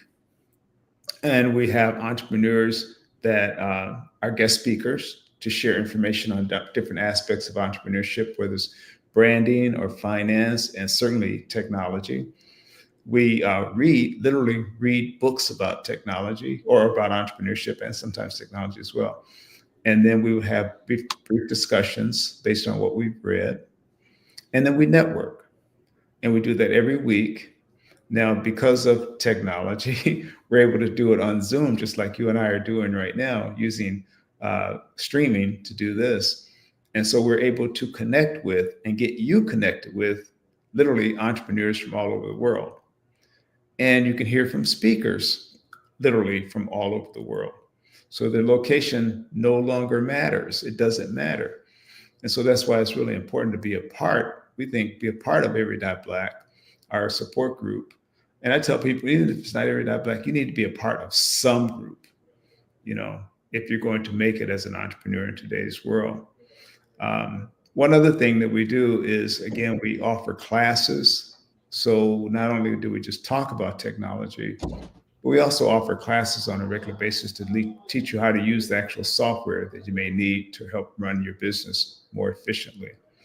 And then we just support one another as well. One of the things too, and stop me if I'm going on, as things pop in my head, I just want to share everything about our group. But we have different levels, membership levels, to make it easy for anyone to be a part of our group. The weekly meetings that I mentioned are free. And we use that as a funnel, basically to introduce people to Every.Black and what we do. So anyone can join us every Monday night for our weekly meetings, right? At no cost, at 7:50 p.m. Eastern Standard Time. But once you actually join Every.Black, the entry level is the bronze membership level. And when you actually join Every.Black, one, you get discounts on training that we provide. And secondly, you're listed on their website so that it helps you get more exposure for your business. So that's one level. The second level is the silver level membership level. And for the silver membership level, not only do you get the training and not only are you listed on the website, but we will also help promote your business through our weekly email blast that goes out to literally thousands of people each week. Each meeting at our mastermind meetings, we have announcements. So we will share your announcements at our weekly meetings. And for the price, for the minimum cost, I mean, you can't beat the rate, I guess the exposure that you can get at the silver level. And then we have the gold level. And at the gold level, you get all of the above. Plus, we will help you develop your own podcast and post your podcast on our podcast network. And then that allows you to actually build and develop your own community so that people that are interested in what you're doing can gravitate to you and your business through your own podcast. And if you don't know how to do it, we will show you how. We can post your podcast on our network. And a lot of our members, once they learn how it works, they develop their own, and that's perfectly fine. And then the last level is the platinum level, where you get all of the above, but then at the platinum level, we don't charge you anything for computer training. So you get computer training or technology training at no cost, in addition to your own podcast, promoting your business, and on the membership on the website. So I know it took a little while to go through that, but I wanted to make sure that people understood the importance of that, being a part of our group, and the importance of connecting to someone that you can learn from and network with, because any of us, we need to be connected to be successful in business. It doesn't matter what kind of business you have. So thanks for bearing with me. I just wanted to share all of that with you. Absolutely. Thank you for taking the time to explain the different membership levels and the whole mission and vision behind Every.Black. That I thought it was it made absolute sense. That's a complete answer. Great. Thank you. So I'm wondering, like, where are the different chapters? I guess in your bio it says you have chapters in Caribbean and Africa, but can you share how you fostered those international collaborations? Sure. Yeah, we started meeting in 2017 as a spinoff from the Joel Dudley Senior Legacy Project or group. And we were meeting in person in Raleigh, North Carolina. But as you know, COVID happened. And we were looking at going virtual anyway. But when COVID happened, literally within days, we were like, okay, we flipped the switch and moved our meetings to a virtual platform immediately. And what happened when we did that, even though I know COVID was, did not help a lot of businesses, it actually helped us out quite a bit, because now we were able to share our message with people all over the world. And we started bringing in members and visitors to our meetings from all over the world. And we noticed that we were getting quite a few people coming from the Caribbean, in particular, St. Lucia. One young lady there by the name of Euthalia Filgens in St. Lucia came to our meetings, And she not only came, but each week she was bringing someone with her. And before you know it, we had, quite a few folks from the Caribbean at each meeting.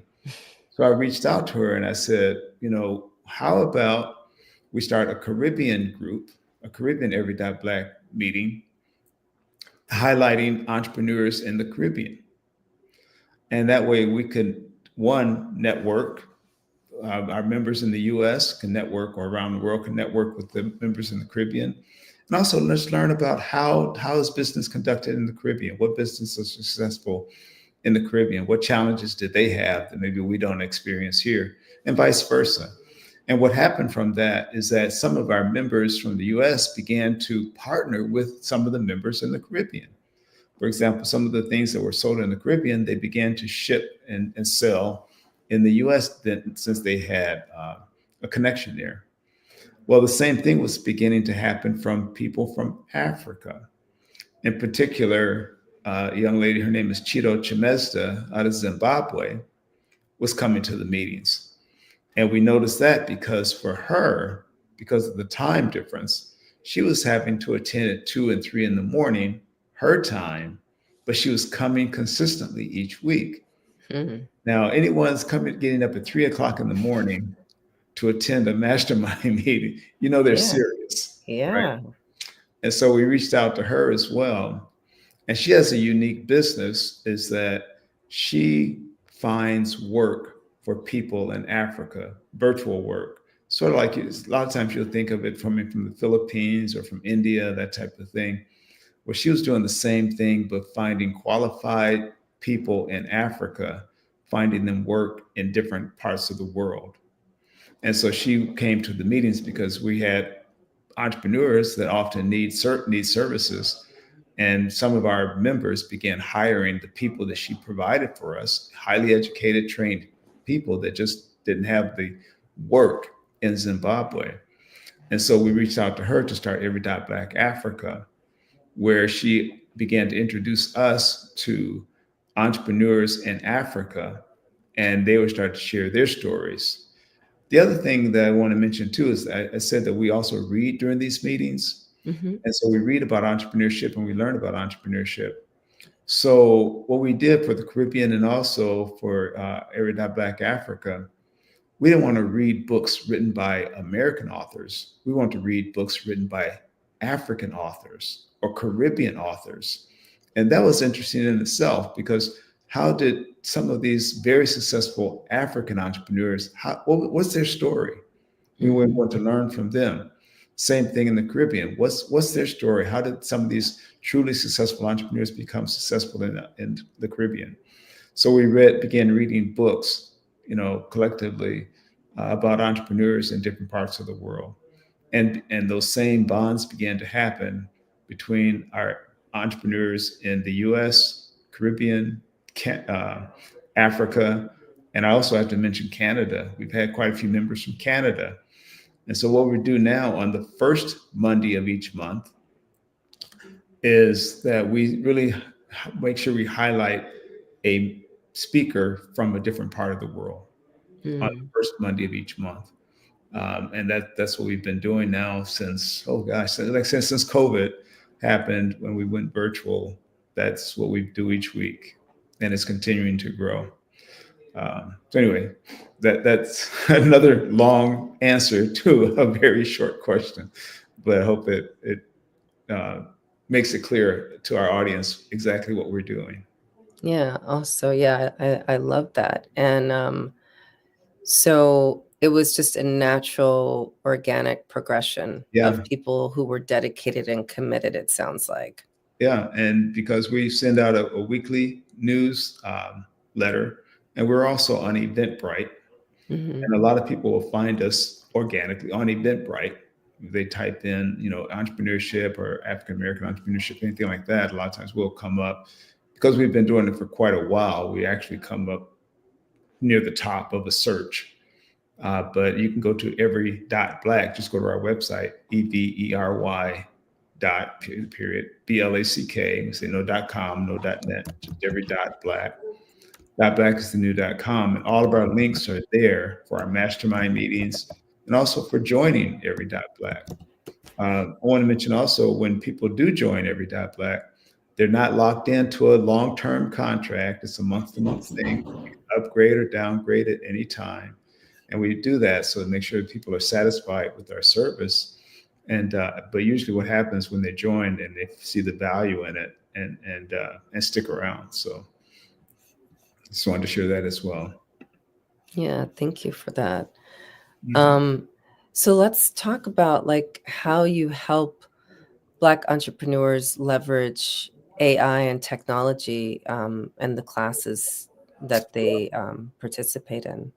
Sure. Well, like I said, I've been providing computer instruction and training for 36 years now. And the entire time I've been doing this, I really believe that AI is the biggest game changer I've seen. Literally, it's that big. And so we as a community have to embrace it. It's not going away. We have to embrace it. And what it does, it actually, it saves time. It condenses time. The time it may take you to write a business plan, instead of hours or days, it can literally be seconds or minutes, literally. The time that it may take you to write a proposal, the time it may take you to almost anything that you want to create. But it's not just limited to text. And we have to also realize that some of these AI applications now that are coming out are great for creating graphics, great for creating video, audio, commercials. It's easy to use an avatar and literally have your avatar say or do anything that you want and look extremely realistic, where most people will not notice the difference unless you're looking very closely. And it's getting better and better all the time. So what that means is that, you can create a professional looking commercial at literally a few dollars in a few minutes without having to purchase a studio or time or an actor, all of that with perfect diction at any language. It just goes on and on and on. So if you have written a book and you want to have your book converted to Spanish, artificial intelligence can do that for you, right? Or to some other language, it literally almost immediately. So I just think it's really important that we learn how to use this technology in our businesses, no matter what that business may be. It's a game changer, and we just have to embrace it. Yeah, absolutely. And also AI creates images and branding and all those things. Any So aspect that you can think of, and it's really amazing to me. Now, having said all of that, I also tell people, don't just use AI and not check. You still have to check it. You still have to edit it, make sure that it's correct and accurate. The key is how to ask the right question, how to create this, it's referred to as a prompt. How do I create the prompt that gives me the response that I want? And the other thing to mention too is that, a lot of people think of ChatGPT created by the company OpenAI. They may hear that, but there's other AI applications out there as well, like one's Perplexity, right? And Perplexity is great because it not only does it give you the answers, but it gives you the source of the answers. It gives you the link. Where did it find the answers? So you can go back and it's great for research. Or what Google has, Gemini, Microsoft has Copilot. Everybody wants to get in on the game, right? Apple, with their new iPhone, has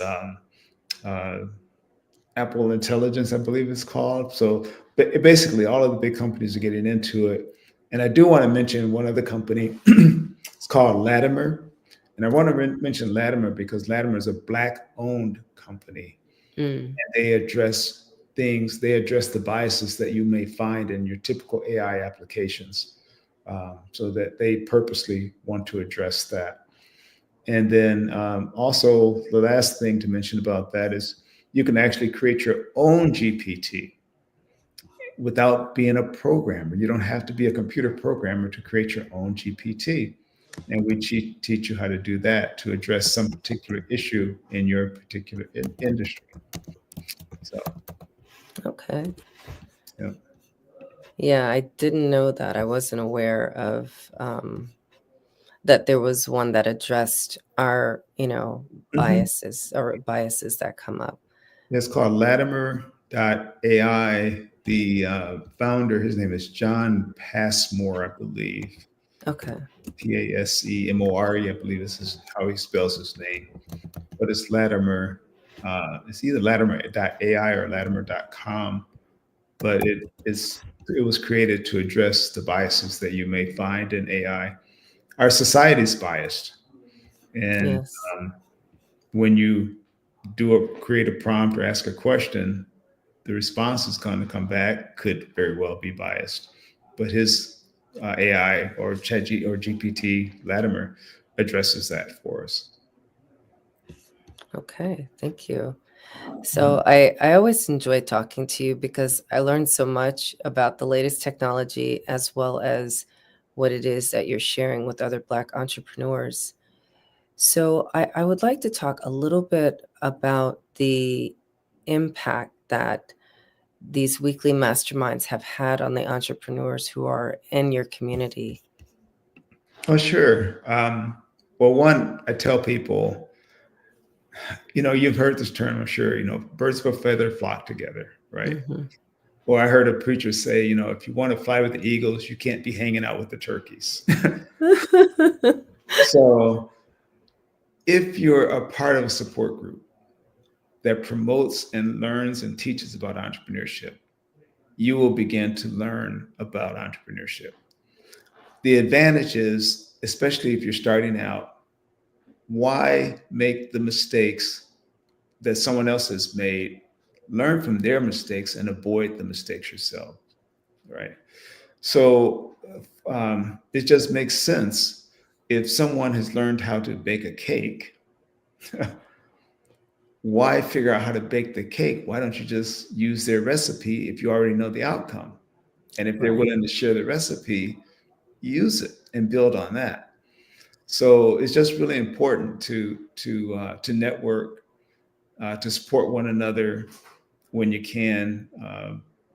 And I got sidetracked here. Am I answering your question? You're answering the question. I am hearing that what it takes to be an entrepreneur is you have to think outside of the box and be with people who think outside of the box. And if you hang out with people that are not doing that, then you won't be successful and you won't, create anything. So it sounds like the impact that you're having on entrepreneurs who choose to be in your community is that they are benefiting and they are being successful because they have a template and a blueprint to follow. Exactly. And it's a template, it's a guide, but it's not but we still have to develop our own visions, our own goals. What God gives to you is your vision. I can't live it for you. I can't see it, but I can try to support you and encourage you and offer the tools that I have to help you get there. And sometimes people, even well-meaning, a lot of times family, they don't see you in that light. They don't see the vision that you have and will often discourage you from pursuing that because they can't see it or they can't do it. And sometimes, too often, we let that hold us back instead of going forward and moving forward with it anyway. And I'll give you an example in my personal life. Coming out of college, I got a job with the Social Security Administration. Good paying government job, right? I was there for about 6 years. I hated it because I knew I wanted to do something on my own. So when I finally decided to leave the federal government with Social Security Administration to start my own business, my parents at the time, they're both deceased now, but my parents could not understand why I've gone to school and got this job and want to leave it. To them, getting a government job is a place to be. It's just a place to be. So it took a lot at that time. I was, much younger, to defy my parents' wishes and just go out on my own, even though they meant well, right? I know they wanted the best for me, but that really wasn't the best for me. That wasn't my goal, my vision, my ambition.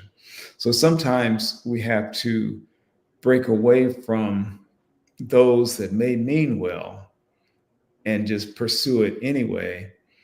And what happens is that once we start that journey, and it is a journey, once we start that journey of entrepreneurship, starting to pursue what it is we truly want, things will happen that we don't see.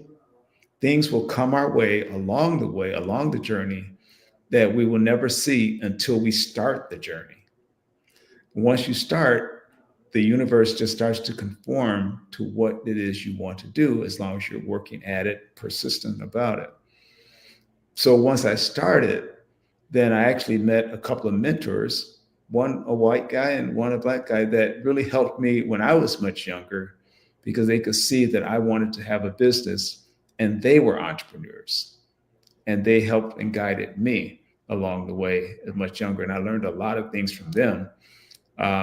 And one of the things that one of them told me too, he says that, at the time I want to offer payment but he said no, because he knew I was struggling to make it. He says what he wanted me to do is to pay it forward. Mm. So when he said, when you're able, you just help someone else along the way. And they're both deceased now, but that really stuck with me. Just pay it forward and help someone else along the way. So when someone tells me they want to do something, a job, or I should say start a business, it doesn't matter if I see their vision or not. I just say, well, how can I help you? One of our podcasters, I wanted to start a podcast about cliches. And I was like, cliches? She said, I want to have a podcast about cliches and mottos and quotes. I said, okay, I didn't get it, but let me help you. I helped her set up the podcast. Her podcast was the most popular podcast that we had. Yeah. Once she got started, once she did it, I'm like, okay, now I see your vision, right? Instead of shooting her down, I said, how can I help you? So, and that's how it is. It's like we have to I try never to discourage anyone, because I know how it felt when someone tried to discourage me. And just ask, I don't need to see their vision. I can't see their vision. It's not mine to see. It's theirs. And so how can I help you achieve that, pursue that, and achieve that? And that's kind of what Every Black is all about. When people come together, we don't try to dissuade anyone. We just all say, how can we help this person achieve whatever it is that they want to do? So, and that's why it's so important to find a support group like us, whether it's Every Black or not. You need someone to help you along the way, bounce those ideas off of, learn from those that have made mistakes that have gone before you. Yeah. Thank you for that. I have like so many other questions, but I'm noticing that we're, coming to the end of our time together. Right. Well, So, we'll have to do it. yes, you'll have to come back again, and so that we could You really can't- talk about the rest of the story. You can't condense like 40 years of entrepreneurship in an hour, right? And, At all, not yeah. even close. I can certainly try. But I would like to ask one last question, because we didn't get too much into Black AI Consortium. So if you can share some of the goals for cultivating a supportive community around AI, in particular for African Americans, I think that would be important to close out with. Sure. Thank you. Actually, I met a guy online through LinkedIn. We've never actually met in person, but we've been working together for over a year now. The Reverend Dr. Philippe Shock Matthews, he's in Sacramento, California, and he's been studying Black trauma for decades, but also AI. And he and I, we discovered one another we're both promoting and encouraging people to learn about AI. He was offering classes and I was offering classes. So we do some classes jointly. We do speaking engagements jointly. We've done that. But we also realized that people need something on a day-to-day basis just to make them more aware of AI and what's going on. So that's why we started the Black AI Consortium Facebook group. It's on Facebook. It doesn't cost anything to join, but we just post articles and news and things that keep people informed about what is going on in the AI community and how it's being used in different ways to maybe open their eyes. And then hopefully when they really want to learn how to use it themselves, they'll take a class. So that's why we started the Black AI Consortium. And then we have a spin-off podcast on that, where we have weekly episodes, again, just talking about AI, interviewing people that are using AI in different ways, and just to educate the general public about the importance of AI and how to use it in business. And again, the Black AI Consortium is free to use. It's on Facebook group, and anyone can join through Facebook. Okay. Thank you. So they can join the Facebook group, which is the Black AI Consortium, or they can go to, they can go to every.black and join the actual membership and have access to the mastermind, the weekly meetings, and, possibly being in the directory and other levels depending on what they choose. Yeah, and all of our links are on our website, www.every.black, EBERY.BLACK. My email address is Jimmy, JIMMY, @every.black. I also want to mention our number is 919-265-8045.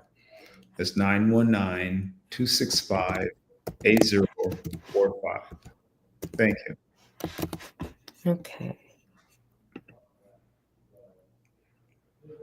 Oh, okay. I put the number there, so I hope people can see it who are watching us on Facebook and YouTube. So thank you so much, Dr. Davies, and I hope to see you again here on the Black Business Network.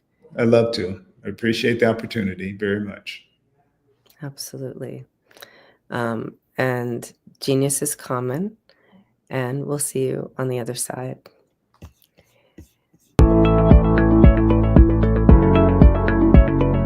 Prepare for what's coming and dominate in economic winter. Stand strong and thrive by showcasing your great products and services globally through the Black Business Network and Black Business Olympics. The Black Business Network has showcased over 2,000 companies with over $7 billion in sales each year. Over 10 million attendees have viewed the rebroadcast each month. Through the Black Business Olympics, unique styles of business training and mentoring are turning students into business owners and entrepreneurial warriors who will dominate in any economy. Gain the ultimate advantage of the Black Business Olympics, 7 days of unbelievable topics and speakers speaking around the globe. Donate your time and experience to provide expertise and scholarships to students worldwide and change the world. Now, more than ever, new insights, tools, strategies, and capabilities are needed. This is your chance for a major presentation to the world. Fill out the form and join the more than 2,000 speakers who have presented to over 200 countries. Join the Black Business Network streaming live into the Metaverse, STEM City, Black Multiverse Enterprises, Hulu, Amazon, YouTube, iHeartRadio, Apple, Facebook, LinkedIn, Pod TV, IBM TV, Spotify, and Google Podcasts. Sign up today. Spaces are limited, and we will see you there.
Dr. Eric Kelly III and a host of phenomenal speakers from all around the globe for this 7-day virtual event that you don't want to miss.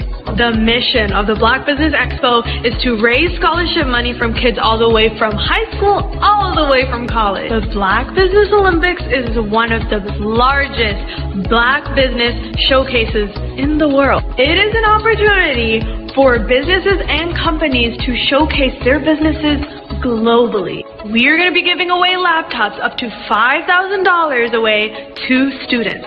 Again, I'm Olivia Appleberry, the founder of 2 Cents Finance and one of the speakers for the expo. I am so excited to see you there. For more info, go to www.blackbusinessexpousa.com or call 919-308-9090 and hope to see you there. I am Black Business. From the moment I wake until the time I sleep. Yes, I am Black Business. I am Black Business. Tell me, are you Black Business? I am Black Business. Do you support Black businesses? Listen, I support Black business because I am Black Business. Black Business Expo, one of the largest business showcases in the history of Black business in the world. The world! Sign up today at www.blackbusinessexpousa.com or call 919-308-9090. I am Black Business. I am Black Business. From the moment I wake until the time I sleep, I am Black Business. I am Black Business. Are you Black Business? I am Black Business. Do you support Black businesses? I support Black business because I am Black Business. Black Business Expo, one of the largest business showcases in the history of Black America in North Carolina. Join Dr. Eric Kelly III and a host of phenomenal speakers from all around the globe for this 7-day virtual event that you don't want to miss. The mission of the Black Business Expo is to raise scholarship money from kids all the way from high school all the way from college. The Black Business Olympics is one of the largest Black business showcases in the world. It is an opportunity for businesses and companies to showcase their businesses globally. We are going to be giving away laptops up to $5,000 away to students. Again, I'm Olivia Appleberry, the founder of 2 Cents Finance and one of the speakers for the expo. I am so excited to see you there. For more info, go to www.blackbusinessexpousa.com or call 919-308-9090 and hope to see you there. I am Black Business. From the moment I wake until the time I sleep. Yes, I am Black Business. I am Black Business. Tell me, are you Black Business? I am Black Business. Do you support Black businesses? Listen, I support Black business because I am Black Business. Black Business Expo, one of the largest business showcases in the history of Black business in the world.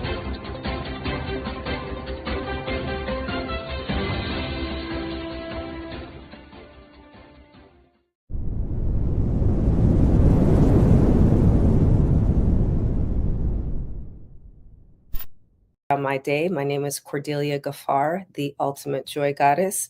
I'm a best-selling author, multi-award-winning speaker, and host of the Free to Be Show podcast, for which I've also won 2 awards. I've created 2 unique process. Invite women to nurture yourself. I use the word self-nurturing, not self-care, because there is a distinction.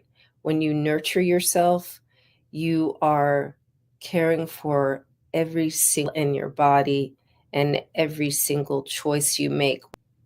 Remember, your life is full of breaths and heartbeats, and that is all you have. So choose wisely and choose well. And until tomorrow, be free.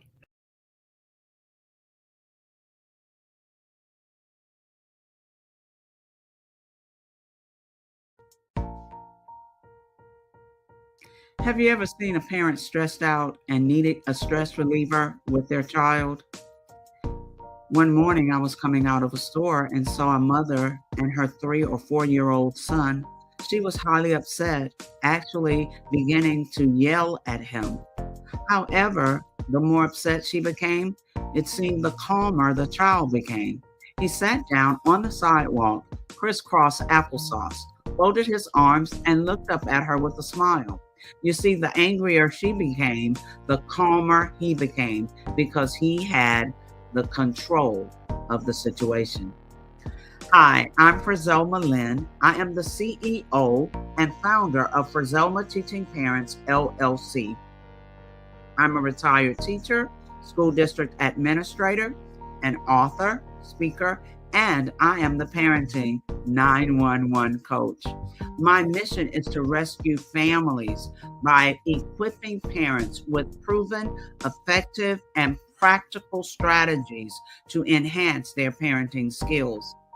Many times we as a society expect parents to teach, train, and raise their children without providing the necessary tools they need to accomplish this. However, parenting issues cannot be resolved without intervention. Therefore, Frizelma Teaching Parents has provided coaching programs, digital courses, and live webinar trainings to provide step-by-step research-based parenting strategies, even for parents whose children are disrespectful, defiant, for those who have been diagnosed with ADD and ADHD, and even for parents of adult children. No longer will you have the need to feel like you are a failure as a parent. You'll now have the tools needed for each situation. Trust me on this one. Go to www.parenting911.org. Book a 15-minute strategy session with me or choose one of the coaching programs.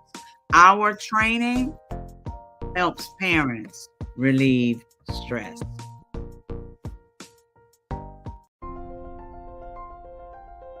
What if you could build your own city? A place where every child can find nurturing people to help them achieve their full potential. A place where every adult can access job training support, where health education is abundant, where social justice ruled the land. A place without limitations. Welcome. You have arrived at STEM City USA. It is what every city should be. A safe and trusted community where you find people and resources to help you become everything you are and beyond. STEM City is unlike anything you have ever experienced. It is a digital twin of the world around you, only better. STEM City is about energy and soul renewal. It is more than a digital world. You can almost feel the power of live cultural events, music, and theater.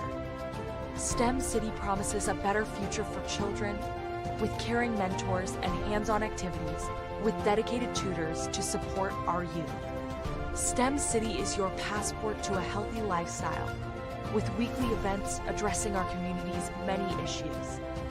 STEM City is your financial well-being with helpful information on wealth management, career advancement, job training, and so much more. STEM City is the community you deserve. It is the city where your dreams can come true. STEM City USA, a place in the sky that is accessible to all who reach for the stars.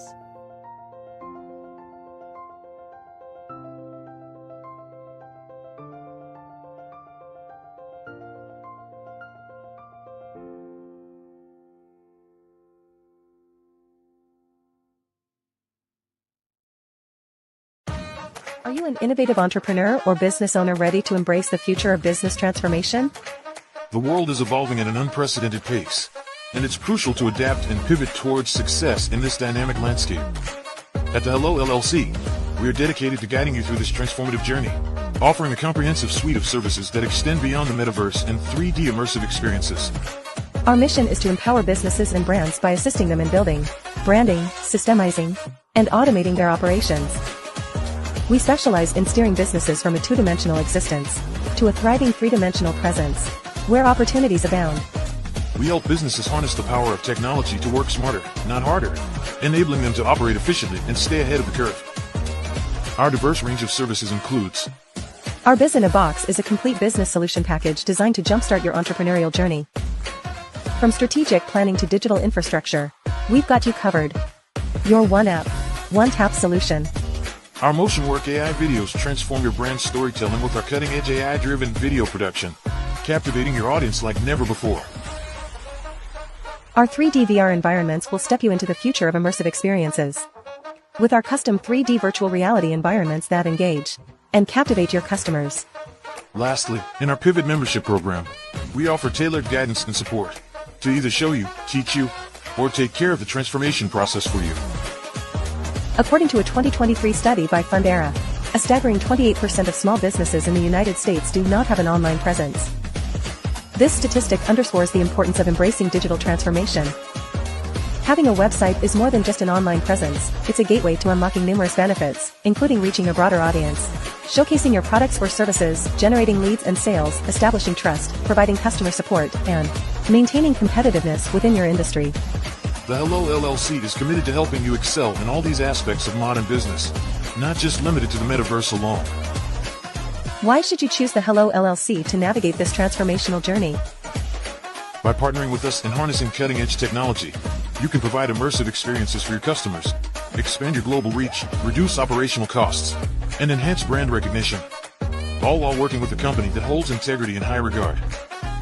Our commitment to ethical and principled business practices ensures that your journey towards success is not only innovative, it is also firmly rooted in trust and transparency. Don't wait. Take the first step towards a brighter business future. Contact us today to explore how we can support you in developing a remarkable digital presence and immersive experience that will leave a lasting impression.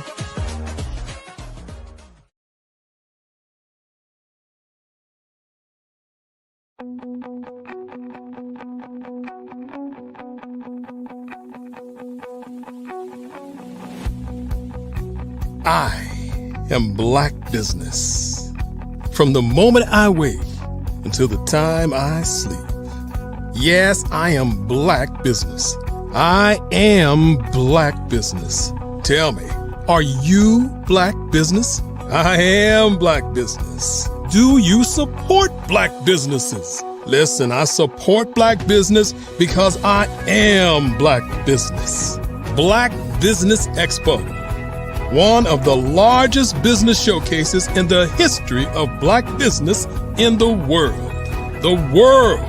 Sign up today at www.blackbusinessexpousa.com or call 919-308-9090. I am Black Business.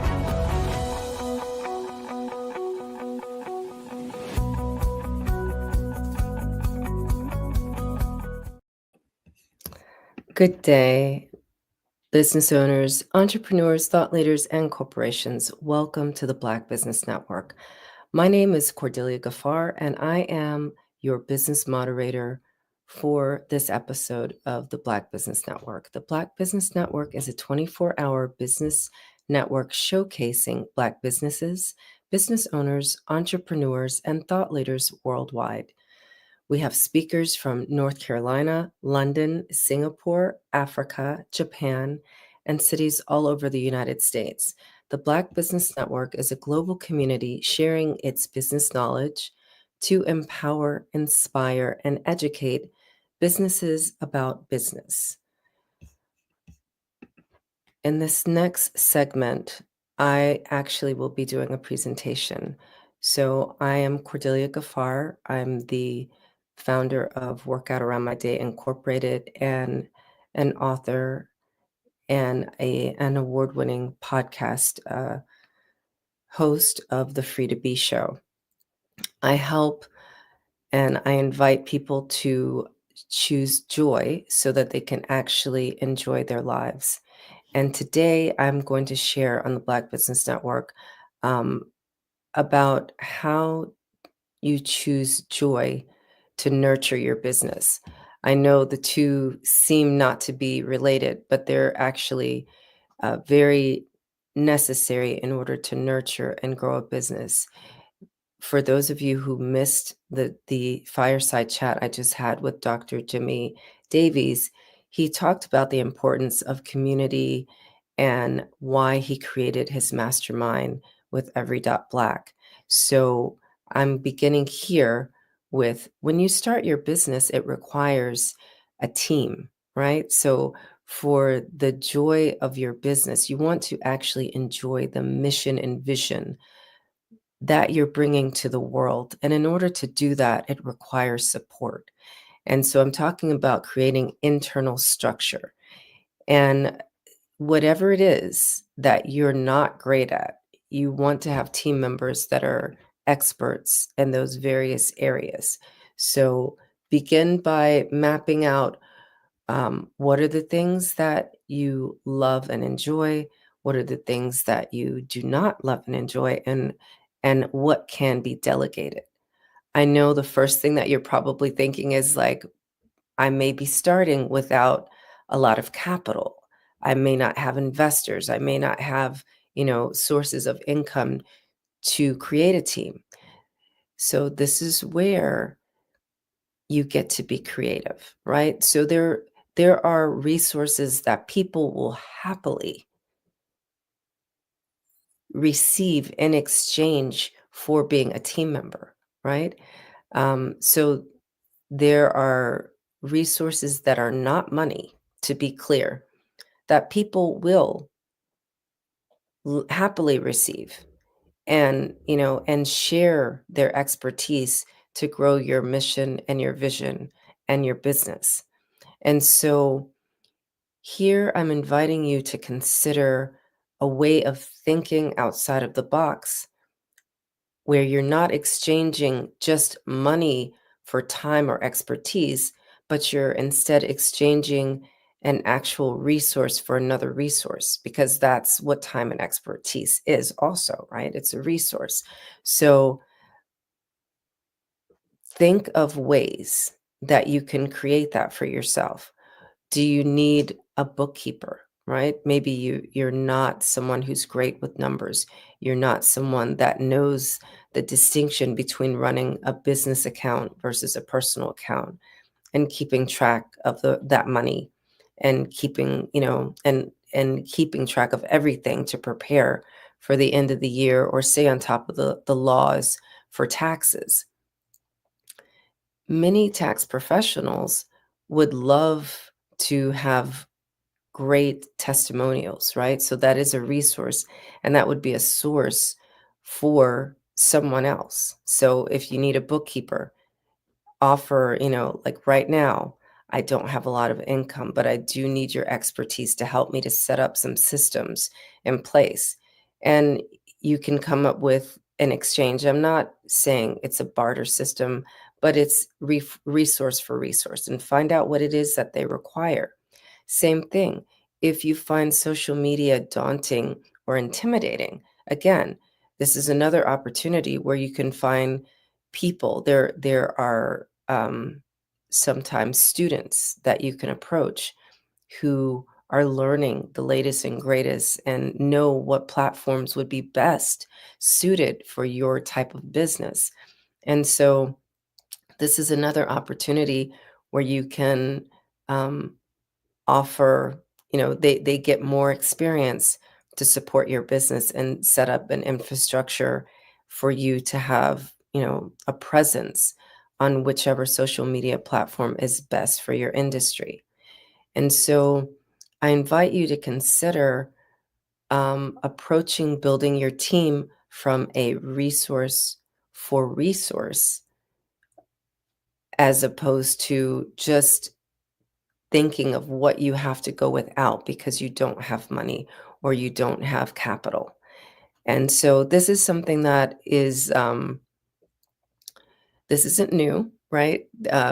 Once upon a time, there was no money. Once upon a time, it was resource for resource, and that was the natural way of doing business. And now I feel like we've gotten to a place where we're kind of locked into a scarcity mode of, I don't have money, therefore I can't have this. And there is a whole world of resources and abundance.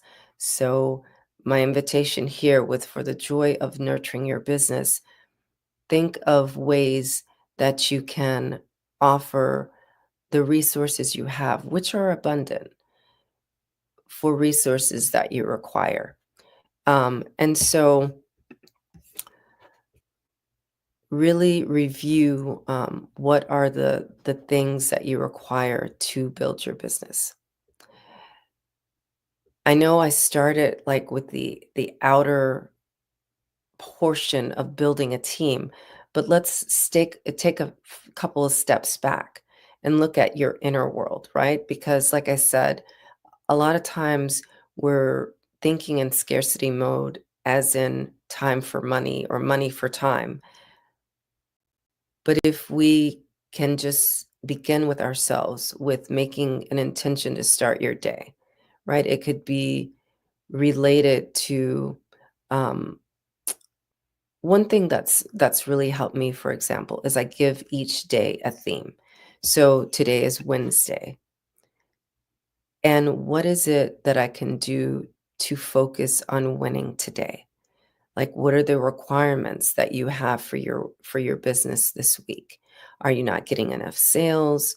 Are you not getting enough clients? Or are your clients not coming back? What is it that you could help your business to win today? Perhaps this is an opportunity, like how would you win, right? This is an opportunity to go back, have conversations with previous clients, and understand what served them, what didn't serve them, what you could do better. And this is an information gathering opportunity, right? This isn't a time to take the information and make it mean something that it doesn't. It's simply, if clients are not coming back, it just simply means that there's something that they're looking for that hasn't been communicated. Doesn't mean that your services are not viable. It doesn't mean that your expertise is not needed. It just means that perhaps there need to be a few shifts, but you'll never know what those shifts are if you don't have those conversations. So a great way to always win is to always be in a conversation, either with people that you've previously served or with people that you intend to serve in the future. And that is the best form of market research. You can think of it as doing surveys, or you can just take it for face value, which is having conversations with humans that you're creating products and services for, so that you can support them and create a better world. So when you think of your intention for every day, you can support yourself by picking daily themes, if that helps you, or you just being in constant conversation with other with your clients as well as other business owners. So that's another way to nurture your business and stay in your joy. Another thing that I would recommend is obviously going back to seeing what are the things that you can let go, right? So you have these conversations with people that you've previously served or you're currently serving or you intend to serve. And there are ways of being and perhaps processes, procedures, or products that you'll have to let go to actually be the business that you intend to be. And this process is, it helps you with your emotional well-being. It helps you with your personal development. And so um, when you're really looking at what works and what doesn't work, this is where having a team again matters, because your marketing team can be keeping an eye on things, your financial team can keep an eye on things, your customer service team, your sales team, they can keep an eye on things, and they can tell you real time what is working, what's not working. And that is another conversation you can have. You can think of it as meetings, or just consider it as ongoing conversations, ongoing development, business development, personal development, and ways of being. You want to also create a practice of cultivating joy. Joy is not just jumping up and down and doing cartwheels. Yes, those things can bring joy and they are joyful, but joy is something that is attainable and tangible and you have access to all the time. It's simply choosing that something that will uplift you, something that will educate you, something that will open your mind, and something that can grow your business and support others. Remember, what was it that you saw that the world needed? What was your vision? What was your mission when you decided, I'm no longer going to support someone else's dream by working for another company?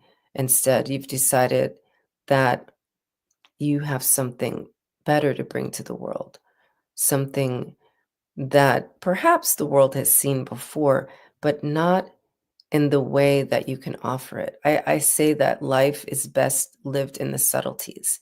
There's so many things that people miss about many things, right? About life. And if you offer yourself the opportunity to just show up and show people what it is, that is the subtlety that they're missing. What is it, maybe it's something that you missed yourself, right? We have an opportunity always to complain or discover. When you see something that you don't like or that's making life a struggle, your choice is you can complain about it. Oh, life never goes great. Oh, this always goes wrong. And when you choose that path, you actually are creating more struggle for yourself. However, when you choose to be curious and discover, what is it about this thing that causes struggle? Why does it cause struggle? Is there an opportunity here for it to bring ease? You see, it's a very simple shift, but when you allow yourself that shift and move into busying your mind, seeking ease, then by default you have less struggle, because you'll find that there's so many more things that you have to think about. There's so many more things accessible to you and available to you. The names of people that you know, or that know people that you need to know for something that you want to bring into your business, open and come to you very, very quickly. By contrast, you may notice also, when you keep yourself in struggle and complaining mode, you only find barriers, and it becomes stifling, and it becomes difficult to even consider doing anything different.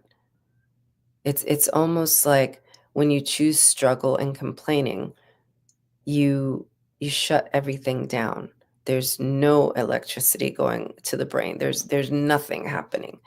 And there's only heaviness in your heart, and no opportunities come to you, because nothing is attracted to energy that's not moving, and that's not being created. So this is another way to fuel your joy, by busying yourself, looking for the opportunities, offering yourself the opportunity of being curious about something. When is the last time you were curious about something that you already knew, right? So this is another thing that I want to bring into how to nurture joy in your business. Sometimes we get accustomed to doing things, I can say that I'm guilty of this. I've been in business almost 10 years, and I have a way of doing things, and I have a way of being. And I got curious, because at some point, those ways of doing and being were not serving me and not giving me joy, only more struggle. So this is why I'm inviting you to consider this. It's like, when is the last time you thought, like, you know what, actually, I don't know how to do this. I don't know how to to do what I'm doing. Like, I don't know how to do it better. And what do you do then? Do you give up, or do you start having conversations? Do you start seeing what you can do different? Do you look at other communities for support? Do you create a community of support for yourself? Entrepreneurship is not a lonely path. It does not have to be a lonely path. There's a whole Black Business Network, right? So if you need inspiration, if you need empowerment, an invitation is sending people to our YouTube channel, right? Or blackbusinessnetwork.org. This is where you can go and find out more information and new ways to do things. This will keep you in your joy, in entrepreneurship, and not feeling alone or isolated.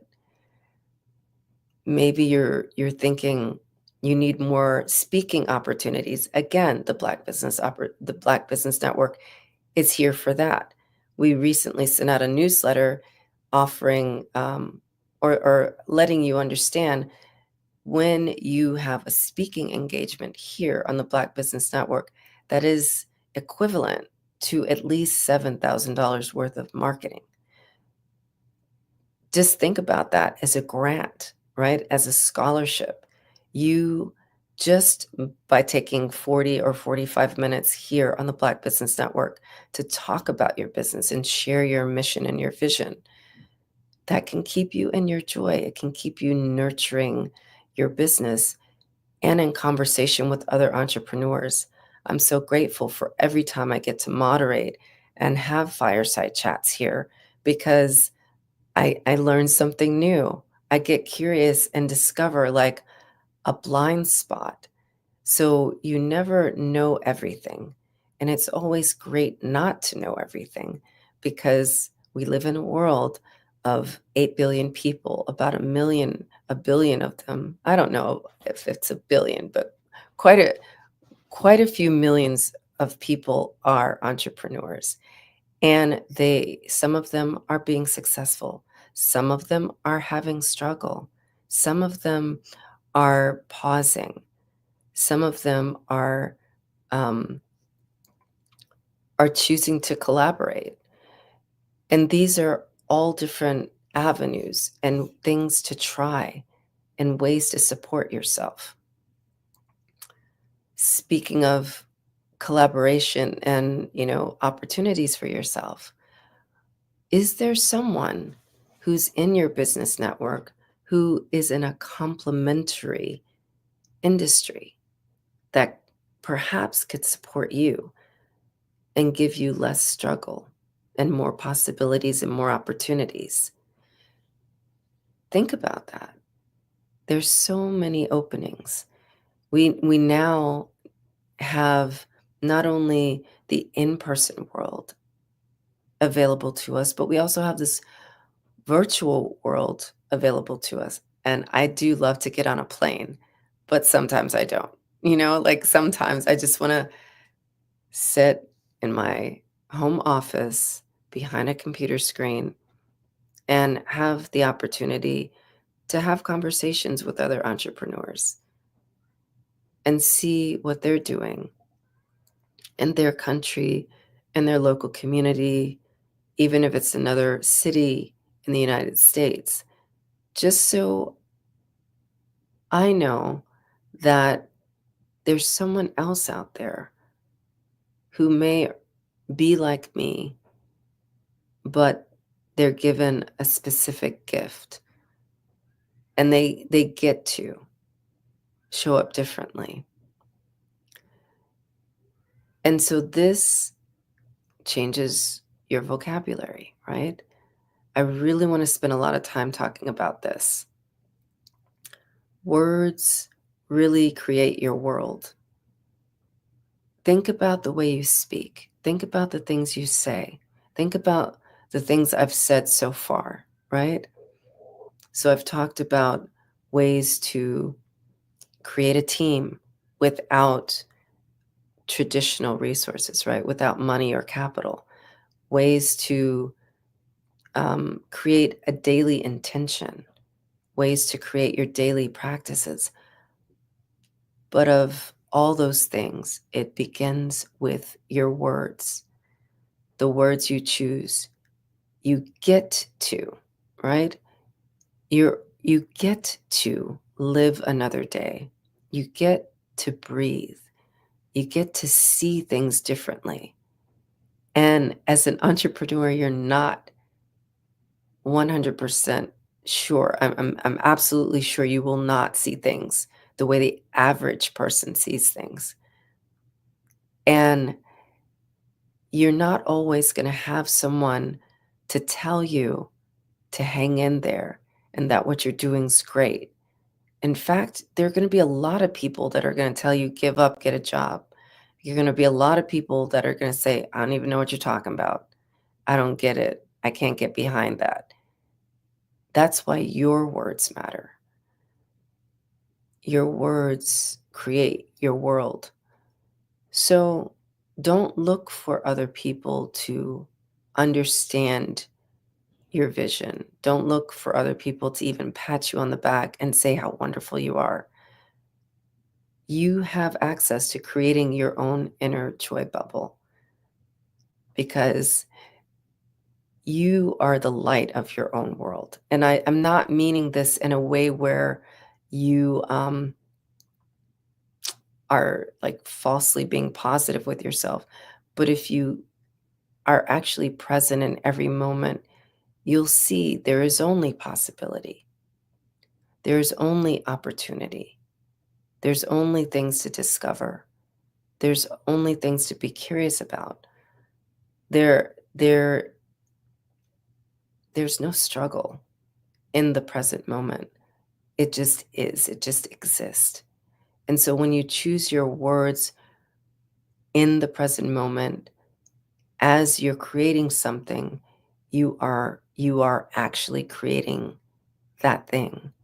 You're actually connecting your world to the rest of the world, be it the people that you want to serve, the people you want to collaborate with, the people you want to invest in your business. Every time you speak, every time you think, every time you write, every time you use words, choose words that build, that create, that impact, not the words that take away from, that deplete, and that destroy. Because you are a creator. You are in a specific, special category of humans that can do what you're doing. And the more you do it, the more you say it and speak life into it, you are willing it to be, and it is. And so I really want to encourage you to speak, think, and write actually what you want to create, not the things that you don't want to create. So what that looks like is there's a distinction, right? Let's talk about journaling, for example. So there's journaling where you get to vent, right? Getting the things out of your system that are frustrations and things that you don't like. And then there is the creating of what you are committed to actually the way that you want to be, your mission, and those things, right? So go back and look at what you vented in your journal, right? And the things that frustrate you the most are the opportunities for solutions, right? So if there's something that is really frustrating you and you're looking at what you've written down and that you vented about, now you take some time and look at that for the opportunity of it. I can't tell you how many times I've created a whole business plan or program or book just from one line of something that I was frustrated about, one line of something that it just seemed like there was no answer for. But there's opportunity there. And these are your own words. Don't look at your words as wasted. Don't look at your breath or moments of life as wasted. These are opportunities right in front of your eyes. Sometimes they're actually solutions. I've had instances where I've actually journaled and inside of my complaining found an answer to what I was complaining about. So, and when it comes to bringing those words to life off the page, and now you're speaking them, you really want to be careful with what you speak, because that meets the vibration of what is meant for you. And either you will bring it to you or you will push it away. It's your choice. It's always your choice. So really pay attention to your words. Now, sometimes there'll be instances where you feel like there's no words, like you have nothing to say. It's just, I guess sometimes we would say it's out of your control. I disagree.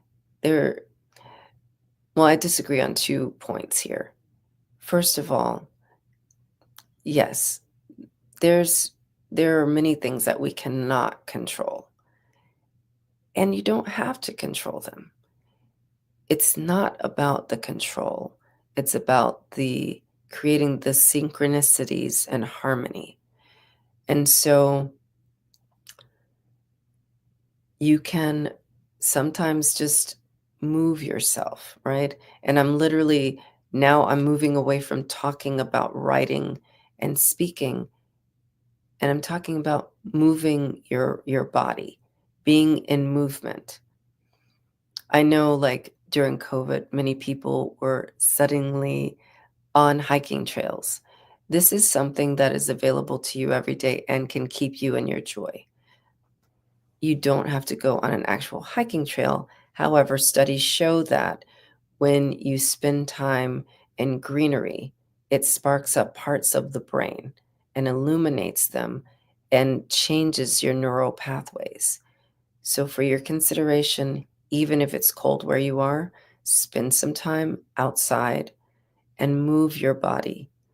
The cold air will light up parts of your brain that you didn't know could be lit up as well.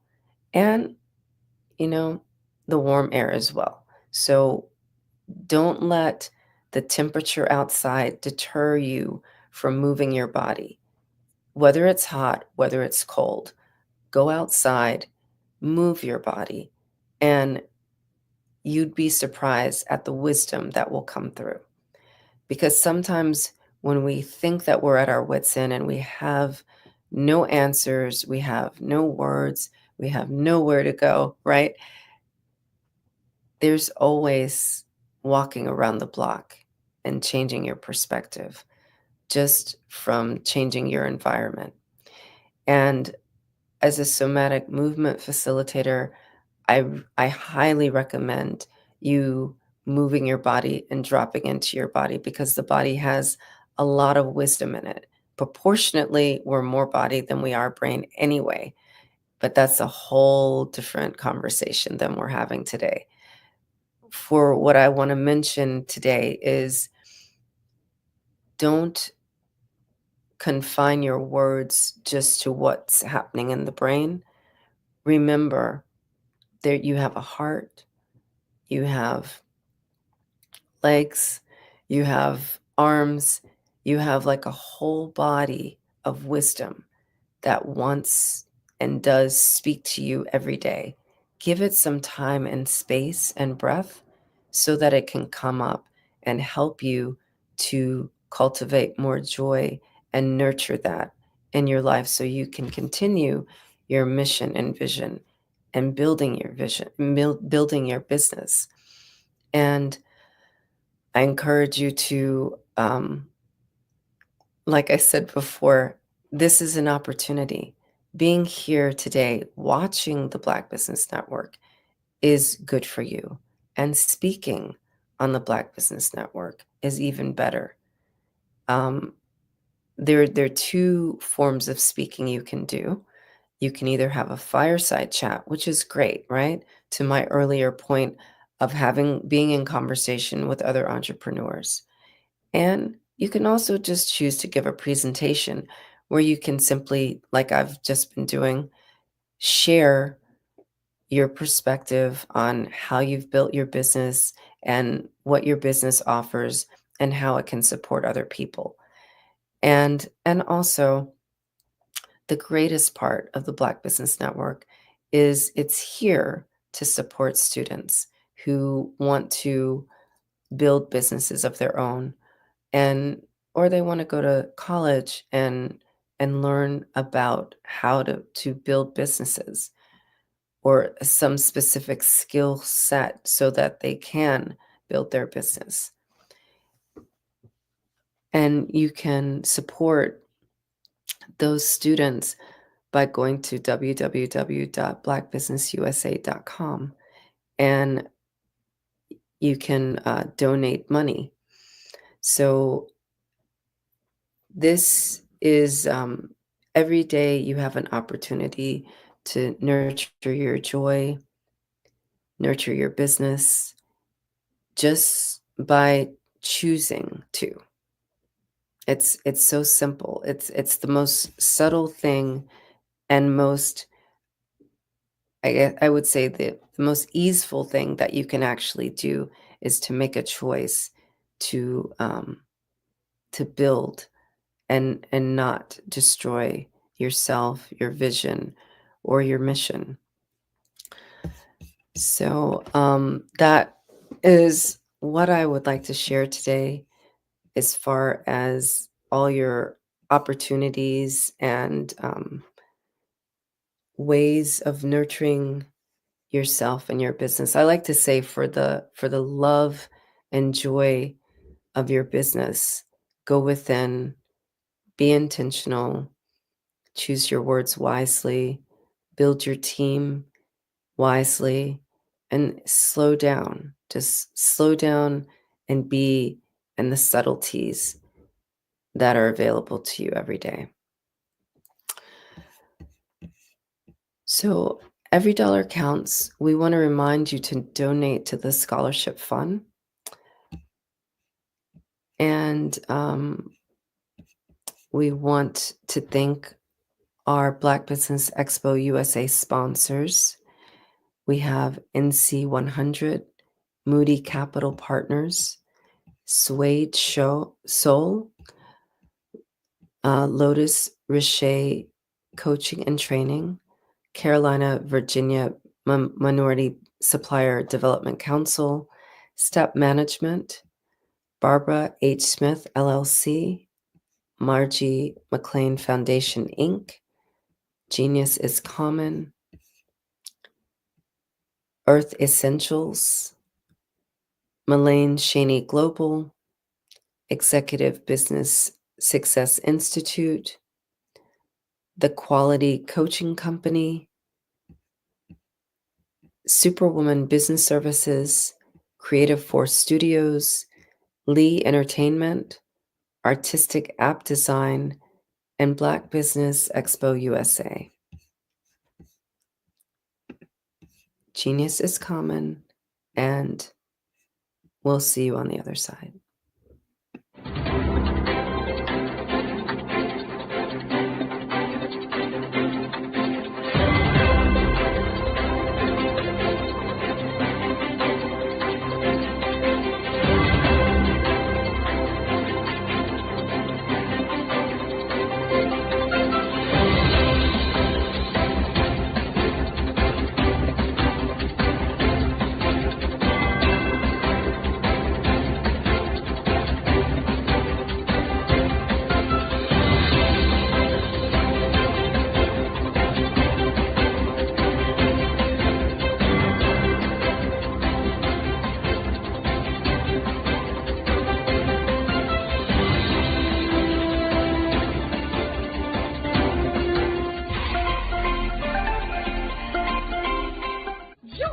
Dr. Eric Kelly III and the host of phenomenal speakers from all around the globe for this 7-day virtual event that you don't want to miss. The mission of the Black Business Expo is to raise scholarship money from kids all the way from high school all the way from college. The Black Business Olympics is one of the largest Black business showcases in the world. It is an opportunity for businesses and companies to showcase their businesses globally. We are going to be giving away laptops up to $5,000 away to students. Again, I'm Olivia Appleberry, the founder of 2 Cents Finance and one of the speakers for the expo. I am so excited to see you there. For more info, go to www.blackbusinessexpousa.com or call 919-308-9090 and hope to see you there. I am Black Business. From the moment I wake until the time I sleep. Yes, I am Black Business. I am Black Business. Tell me, are you Black Business? I am Black Business. Do you support Black businesses? Listen, I support Black business because I am Black Business. Black Business Expo, one of the largest business showcases in the history of Black business in the world. The world! Sign up today at www.blackbusinessexpousa.com or call 919-308-9090. I am Black Business.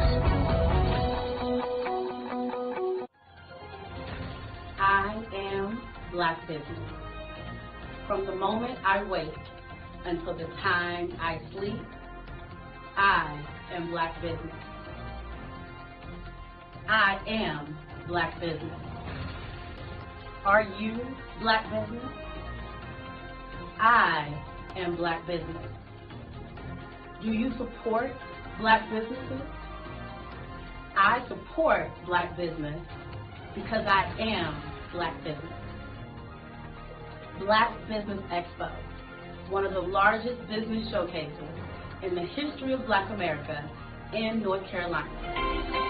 Join Dr. Eric Kelly III and a host of phenomenal speakers from all around the globe for this 7-day virtual event that you don't want to miss.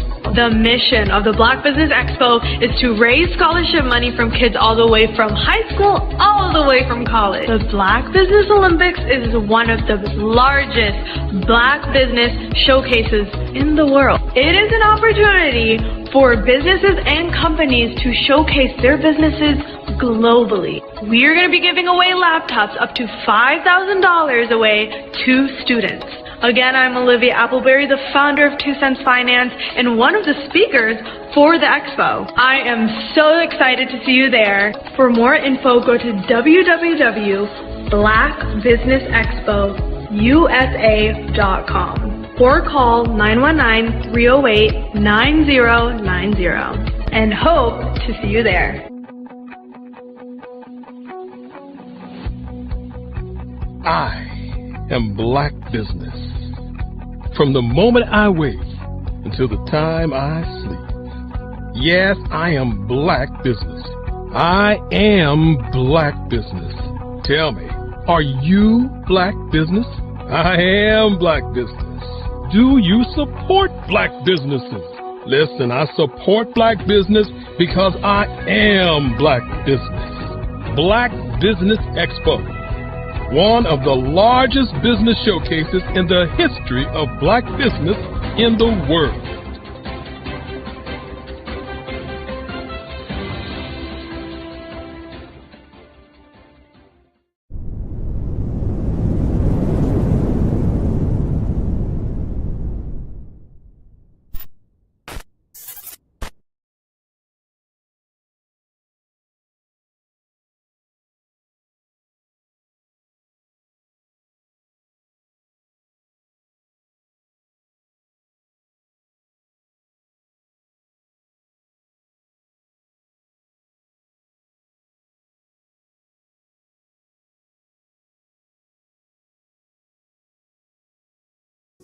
Follow the Brand TV broadcast host, Grant McGaw, as he visits with top executives and entrepreneurs to find out their secrets of success with their personal brand.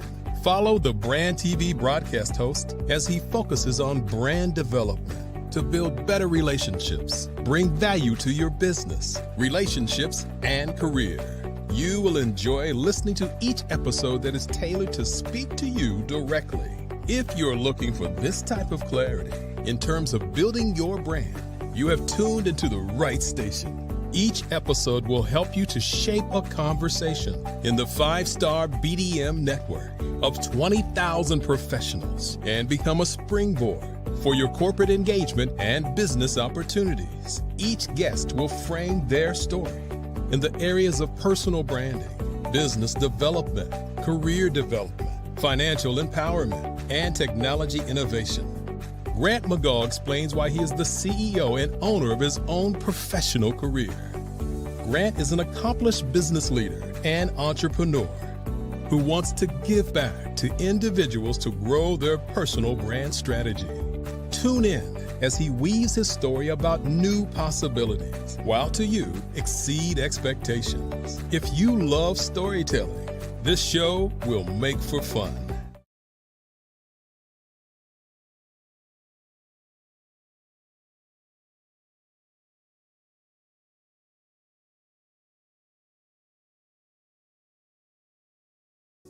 Follow the Brand TV broadcast. Grant McGaw, CEO. Well, in today, every speaker has a moment where their words can spark inspiration, drive change, and transform lives. But what happens after the applause fades? With 5-star BDM, your voice doesn't have to fade. We transform your live session into a professional ebook. Imagine your session becoming a permanent interactive asset, reaching new audiences across the globe. Like Grant McGaw and Dr. Eric Kelly III, whose session on the Mindset Revolution continues to inspire thousands through their custom ebook. Your ideas can become a lasting impact. Turn your session into an ebook that not only tells your story, but expands your reach, builds your brand, and engages your audience. With embedded videos, custom graphics, and a stunning flipbook or PDF format, your message will inspire long after the event is over. And for a limited time only during the Black Business Olympics, get your custom ebook for just $199, down from the regular price of $399. This is your chance to transform your message into something truly unforgettable at an unbeatable price.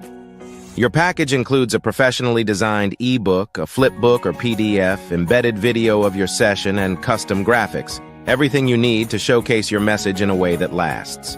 With 5-star BDM, your session becomes more than a moment. It becomes an opportunity for growth, greater visibility, and lasting impact. See your influence multiply as your message reaches new clients, partnerships, and platforms. Ready to turn your ideas into a global movement? Visit 5starbdm.com to secure your custom ebook today. Your audience is ready to listen.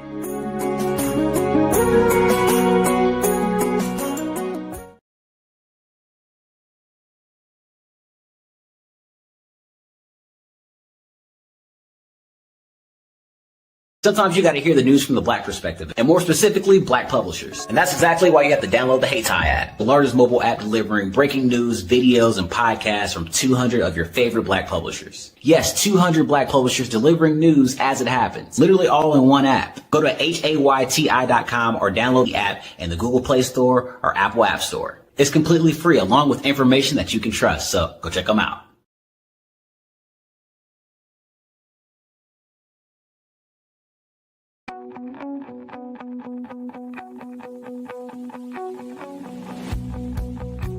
I am Black Business.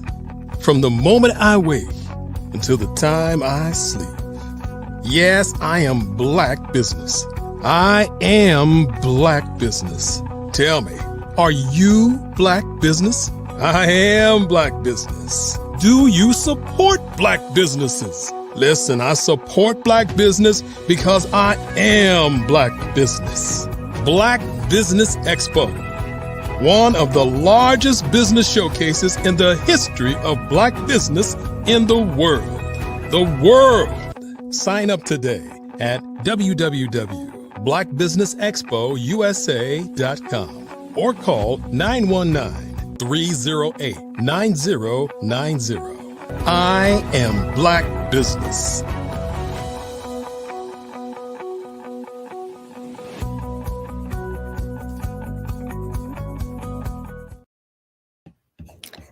Good day, business owners, entrepreneurs, thought leaders, and corporations. Welcome to the Black Business Network. My name is Cordelia Gaffar. I'm your business moderator for this evening on the Black Business Network. The Black Business Network is a 24-hour business network showcasing Black businesses, business owners, entrepreneurs, and thought leaders worldwide. We have speakers from North Carolina, London, Singapore, Africa, Japan, and cities all over the United States. The Black Business Network is a global community sharing its business knowledge to empower, inspire, and educate businesses about business. This evening, I will be doing a fireside chat with Letitia McDougall. She is the agency owner and your travel agent entrepreneur, business strategist, marketing guru, author, and now travel agency owner. Letitia McDougall has over 20 years of experience that expands over dozens of industries. Known to most as the PJ CEO, Letitia has been featured in magazines, talk shows, and as a speaker at events across the country. Launching May We Help You LLC in 2004 in New Jersey, She was offered contracts with the City of Newark, the Welfare to Work program statewide, Marriott Hotels for employee sponsorship, and a host of other contracts from small business owners throughout the tri-state area. One of the things she is most proud of was hosting an application sessions which the community was allowed to attend for free to learn how to become interview ready. After the loss of her father, Letitia went back to the drawing board. Her father's biggest regret was that he did not take the time to travel as much as he wanted. Thanks to her mentor, she was able to join the travel industry in realizing her dream to work from home, thus making a living as an agent. 2 years ago, in the month of October, she was asked to become a mentor to those entering the travel industry. Within 1 month, she has become the mentor to 60 new IBO agents and has entered the Building Up Berkeley Business Pitch competition. And when she wins, she will expand her mentoring and training programs even more.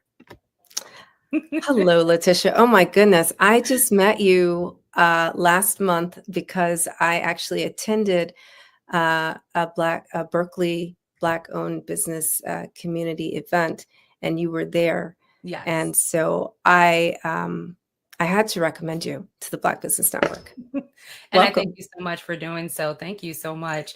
It was definitely a pleasure to meet you. That was for Black-owned business community, our network and chill event where we had our sister cipher. It was such good energy that night. Absolutely. And such good conversation.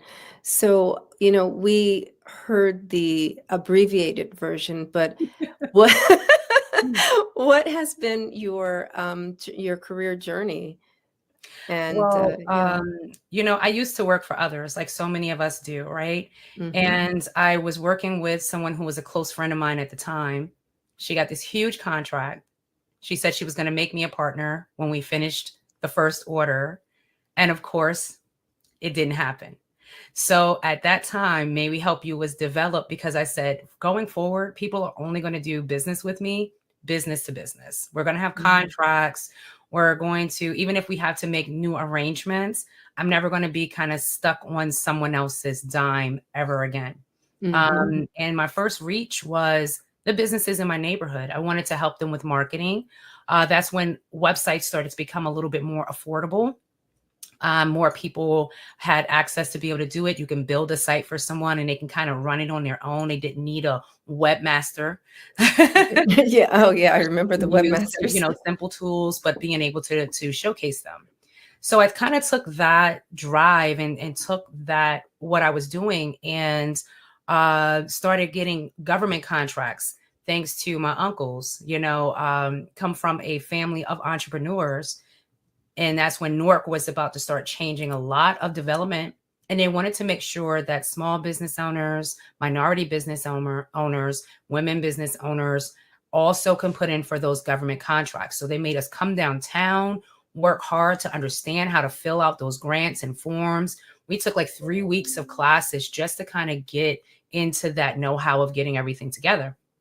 So it was perfect. So after doing that, I just expanded it and kept adding new things that I was doing for my business, whether it was helping people with employment, getting the government contracts to be able to work with the Welfare to Work program, right?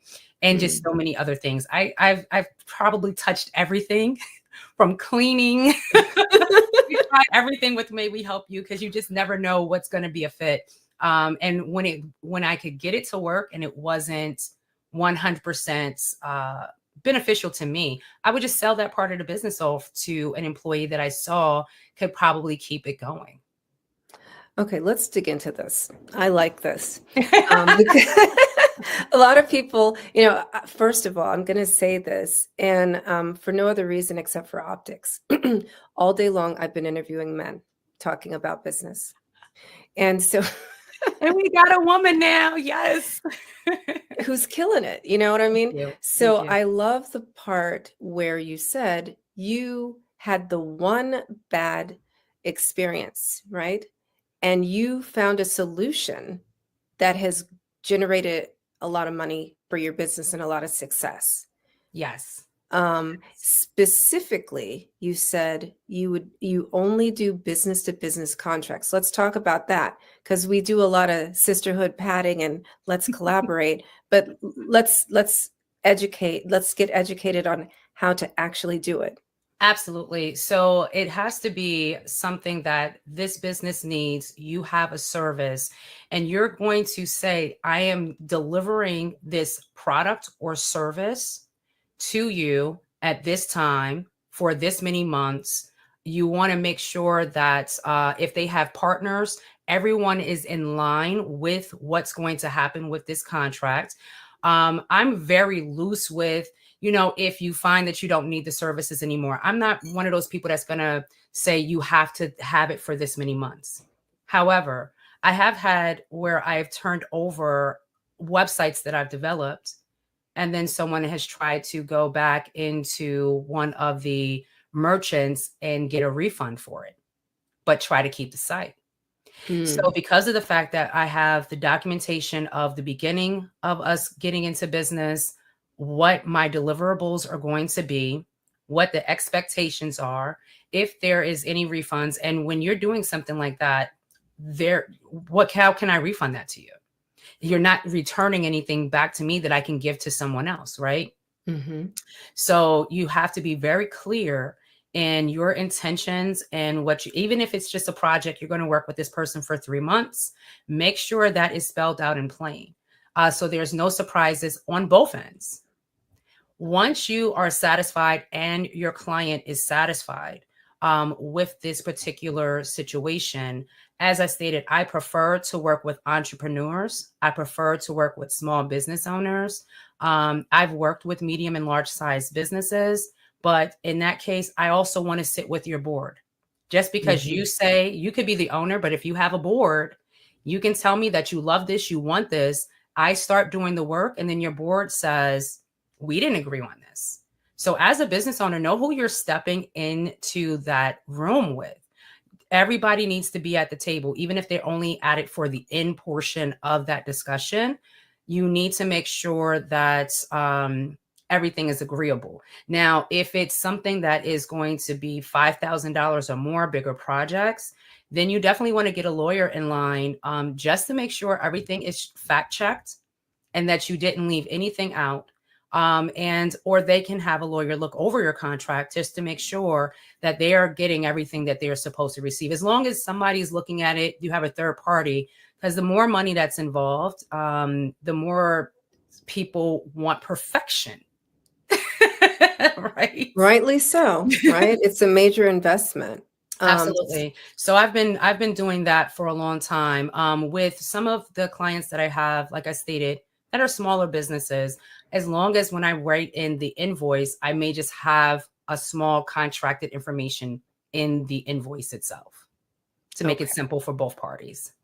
So I heard you say that for agreements and contracts over $5,000, for sure have, I'm going to say an attorney involved in writing the contract and looking over the contract. Definitely looking over. Sometimes you don't have to get them to write it. That's just you paying more. Unnecessarily. Okay. Unless it's millions of dollars or hundreds of thousands of dollars. There's a lot of agreement forms that you can find online for free. Just make sure that you are rewriting it so that it works for you, for your needs. And yes, so that is definitely something that when you're getting into higher dollars, you want to make sure that you're including.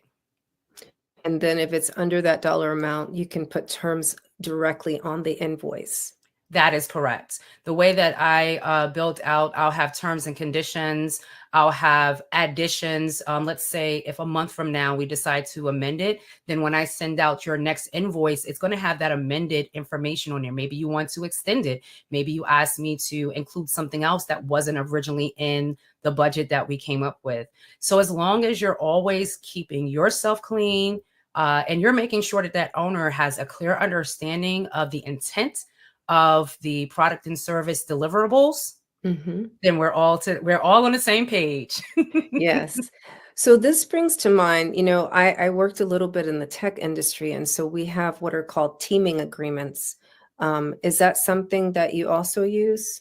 I've never used a teaming agreement, but it's very interesting because it's almost like you become their temporary employee while you're doing something and so I should probably use that with some of the things because I do help people with their marketing and branding. So I may do a social media takeover. I may help you filter out some of your emails to make sure that you're getting to the right people for the right reasons. So in those kind of cases, I'm almost like your temporary employee while we're working through this contract. So I will think about that, Cordelia. That's a great idea. Okay. All right. I wasn't sure because I had started using teaming agreements for some of my collaborations. Also, just simply because the exchange of intellectual property, Yes. Yeah, you got to protect everything. At all And times. right. And it's not even, it's just the proper and appropriate way to do business. And I think it's great. That's why I wanted to have you here this evening because, there's students that are watching and listening this who are starting businesses. And also they're, are new entrepreneurs who are starting their businesses. And so it's really great to get into this. So I'm going to tangent now. Well, let's get over to the fun stuff, right? Yes. Right. So let's celebrate.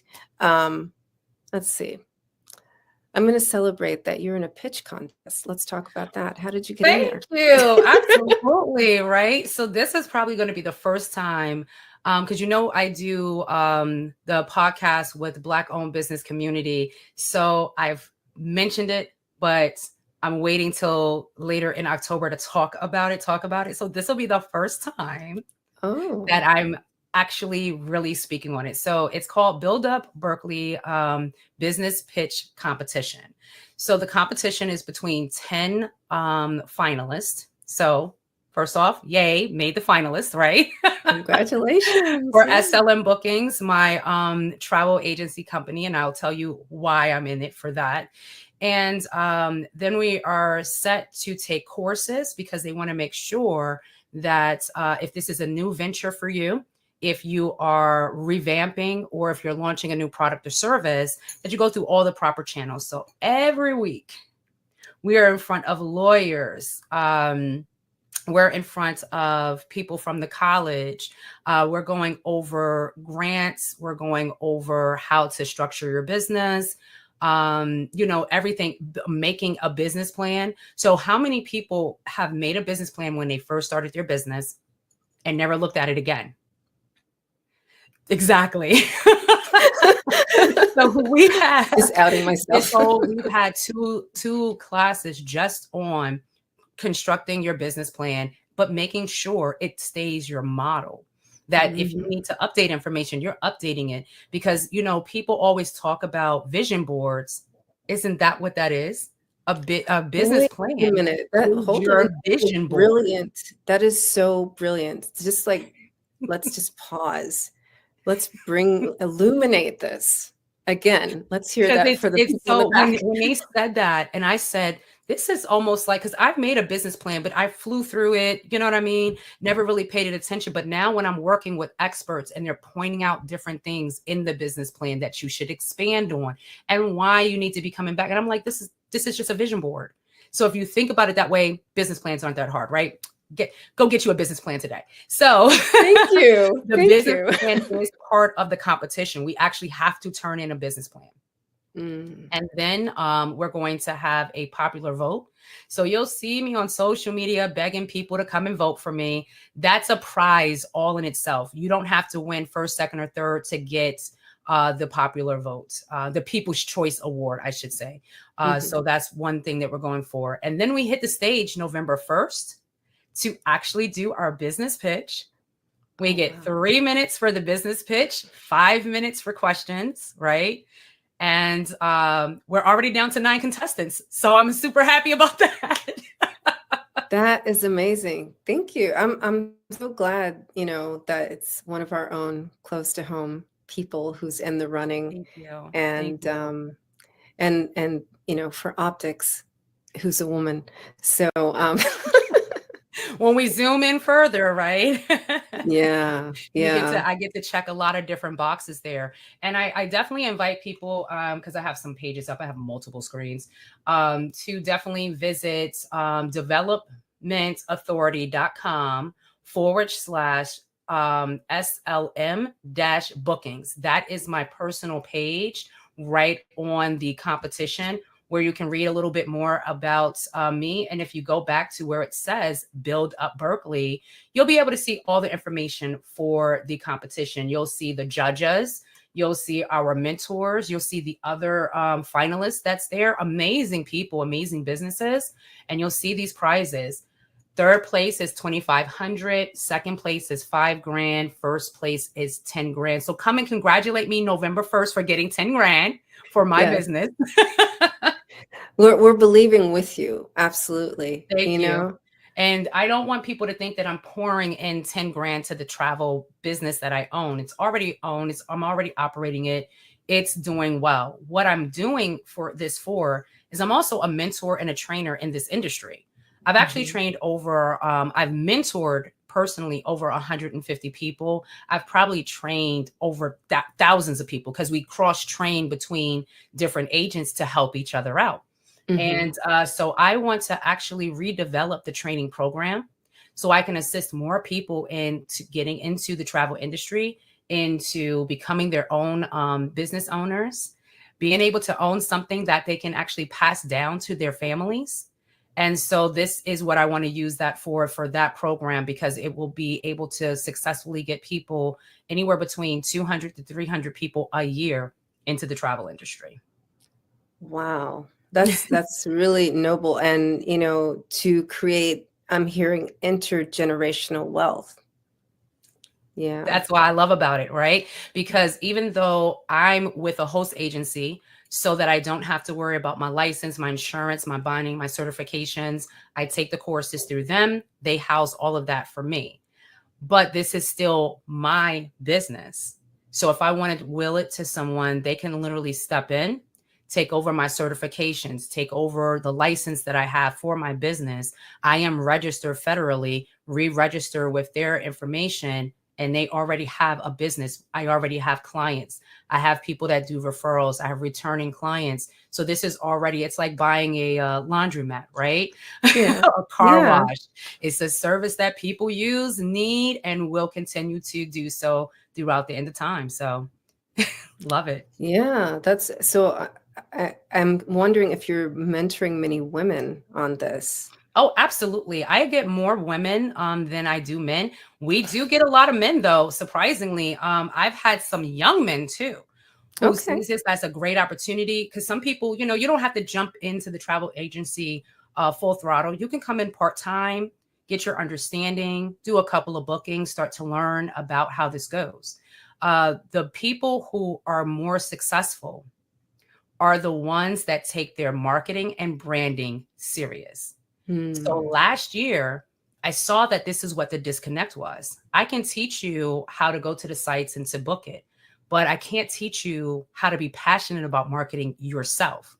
You can everybody can throw up a vacation and say, look at this discount vacation. But if you're just constantly throwing vacations up and deals, people are going to start turning that blind eye to what you do, right? So I wrote a book on how to brand yourself. Then I said, you know what? I need to make this a 3-part series. Let me do this really quickly. So then I did marketing as a travel agent, networking as a travel agent. So I did a 3-part book series on marketing, branding, and networking from a travel agent standpoint, but anyone in any industry can use it because it shows you the fundamentals on what you need to be doing to be successful. And where can we get your book again? Oh, it's definitely on Amazon. So you can actually look up my name and you'll see all 3 books. Letitia McDougall. If you look up, don't get me to lying. I'm telling you, the best way to do it is that way all 3 come up at the same time for you. Okay. And I've loved giving them away. I gave away so many last year, but in the first month that the books dropped, I sold over 600 copies. And for someone who didn't make a big deal about it, I didn't pay a big marketing firm. I was super excited. And every once in a while, I still get, a ton of sales here and there, and Amazon's knocking on my door with a check. So that's awesome. I know that I'm successfully helping people out there. And that's the important part. I love how that is like everything we've been talking about. And I love that I can help people be successful out there. And, this kind of piggybacks on the conversation I just had with the previous guest, where, he wrote a book, The Power of Networking, right? Similar to you, but different. It's powerful. And, he is really passionate about that human connection. And I see that same with you. But the question I really want to ask you right now is, I love that you had the foresight to not just write one book, but already see that it should be. No, I've written 8 books. No, it's right? really, it was crazy how that worked out. Cordelia, I cannot express how insane I was, because I literally was wrapping visionary. We're just going to clean that up. How visionary she is. Better. The visionary in me saw that I didn't want to make this one big book, because I noticed that a lot of the business books that sell, that people really cling to, are not long books. A business owner, a CEO, an entrepreneur, they will take time to read what you have to say, but that doesn't mean they have a month to do it, right? Right. Make it quick. We are brilliant and we come up with all of these great ideas and we can probably articulate it very well, but sometimes short is sweet. So I figured to myself, instead of writing this big book, why don't I make just one about marketing, make this one about branding. So I did start with marketing. I went to branding, and I saw the need for networking just as I was wrapping it up. I completed all of them in the same 40 days. Okay. Yeah. So I used to blog a lot. I've done a lot of mentoring, as I said, in training. And over the years, I've taught people how to brand, how to market, how to use social media. So I literally had all the material just from classes that I did. And all I did was kind of research it a little bit deeper to get specific brands and talking about specific brands so people can have real examples of things that they may know. And by the way, it's selling in 9 countries. Okay. Yeah. So it's been translated. Yes. So that's what I love about working with Amazon. Some people are scared to work with Amazon. I've had, I'm going to pull up the list while we're talking, because it was ridiculous. And I couldn't believe what I saw from different people. But I know that I know it's sold in India. I know it has sold in England. It was a really good hit in Mexico. Okay. Oh, there's in the big travel expat. industry, we've seen a lot of people from Mexico coming in the travel industry. Australia is also one of my countries that came up, but yeah, I was shocked. So what I did was, on my TikTok feed, I was congratulating and thanking all the countries individually.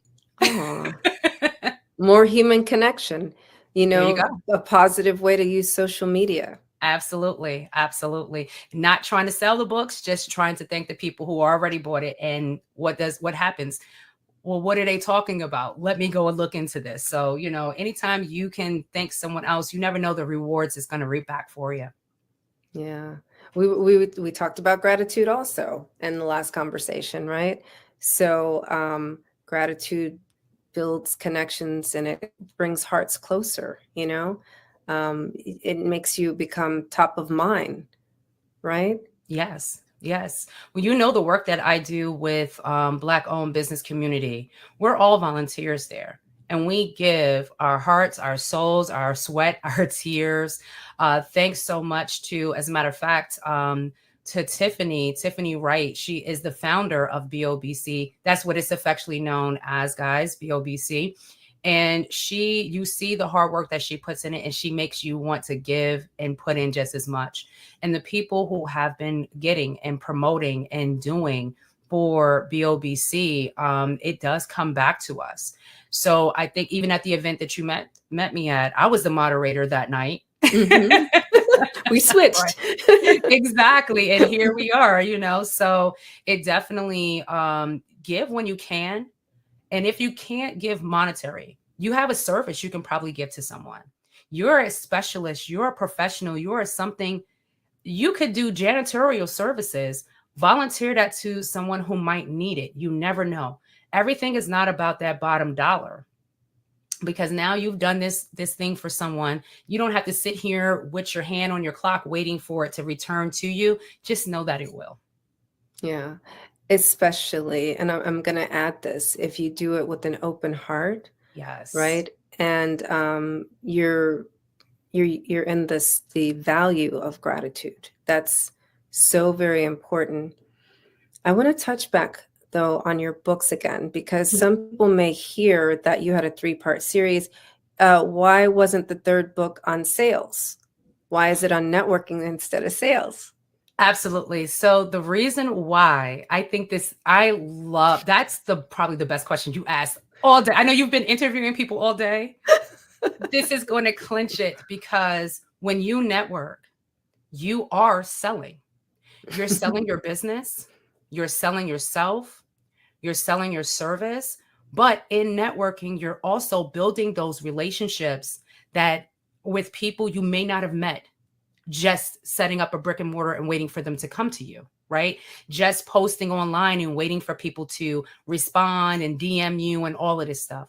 When you network, you make that one-on-one connection, that group connection. Now they know what you need, you know what they need, and you are going to be ready for sales. I sat down with just a member. I'm also a part of another group, PBWA. I had to go over in my head because I didn't want none of them to kill me if I got the acronym wrong. Professional Business Women Association. Okay. So, and we ended up talking in Zoom for over 2 hours. Now, I've seen her at the meetings a couple of different times. She knew a little bit about what I did. I knew a little bit about what she did. But what was the importance of that? She literally was taking notes on everything that I can do, how I can do it, the type of groups I've worked with in the past, the type of professional companies that I have done services with.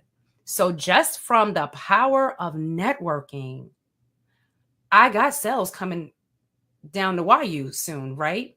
Right. Because I have support on my side. When you do networking the right way, so I'm doing something for her. She had a need. I was one of her sisters who answered the call to that need and said yes. And in return, she's like, who do you do business with? How are you doing business? What are you looking for in a client? Those are questions that when you are a professional networker, that you ask the person in front of you. You're not just there to say, here's my card, I sell travel, I will see you soon, bye. You're never going to talk to that person again, right? At all. And it's the power of not just going to a networking event one time, joining networking organizations, being a part of a group, even if it's your chamber of commerce, because that is a group that you can continue to network with and they will have your best interest in heart. And you can get good mentors out of it. Maybe you may not even realize that you are presenting yourself in a way that people don't understand. But I'm telling you, those senior members in your group who've been in business for 20 years plus, they recognize it right away, and they can actually change how you do business for the better. Yeah, and that's so important. I'm glad you also brought in here the Chamber of Commerce, because that is not one of the places that has been brought up today in our conversations about networking. So, and that's just the easiest place to go to. It and really I'll is. tell you, I've like been in business. When I first started my business back in 2003, May We Help You was out of my house in Irvington, New Jersey. And I joined the Chamber of Commerce, and they brought my certificate and plaque to my house. And the man loved it because I lived in a house, a historic home. And, they became great cheerleaders for me and were able to tell me about things that I didn't know.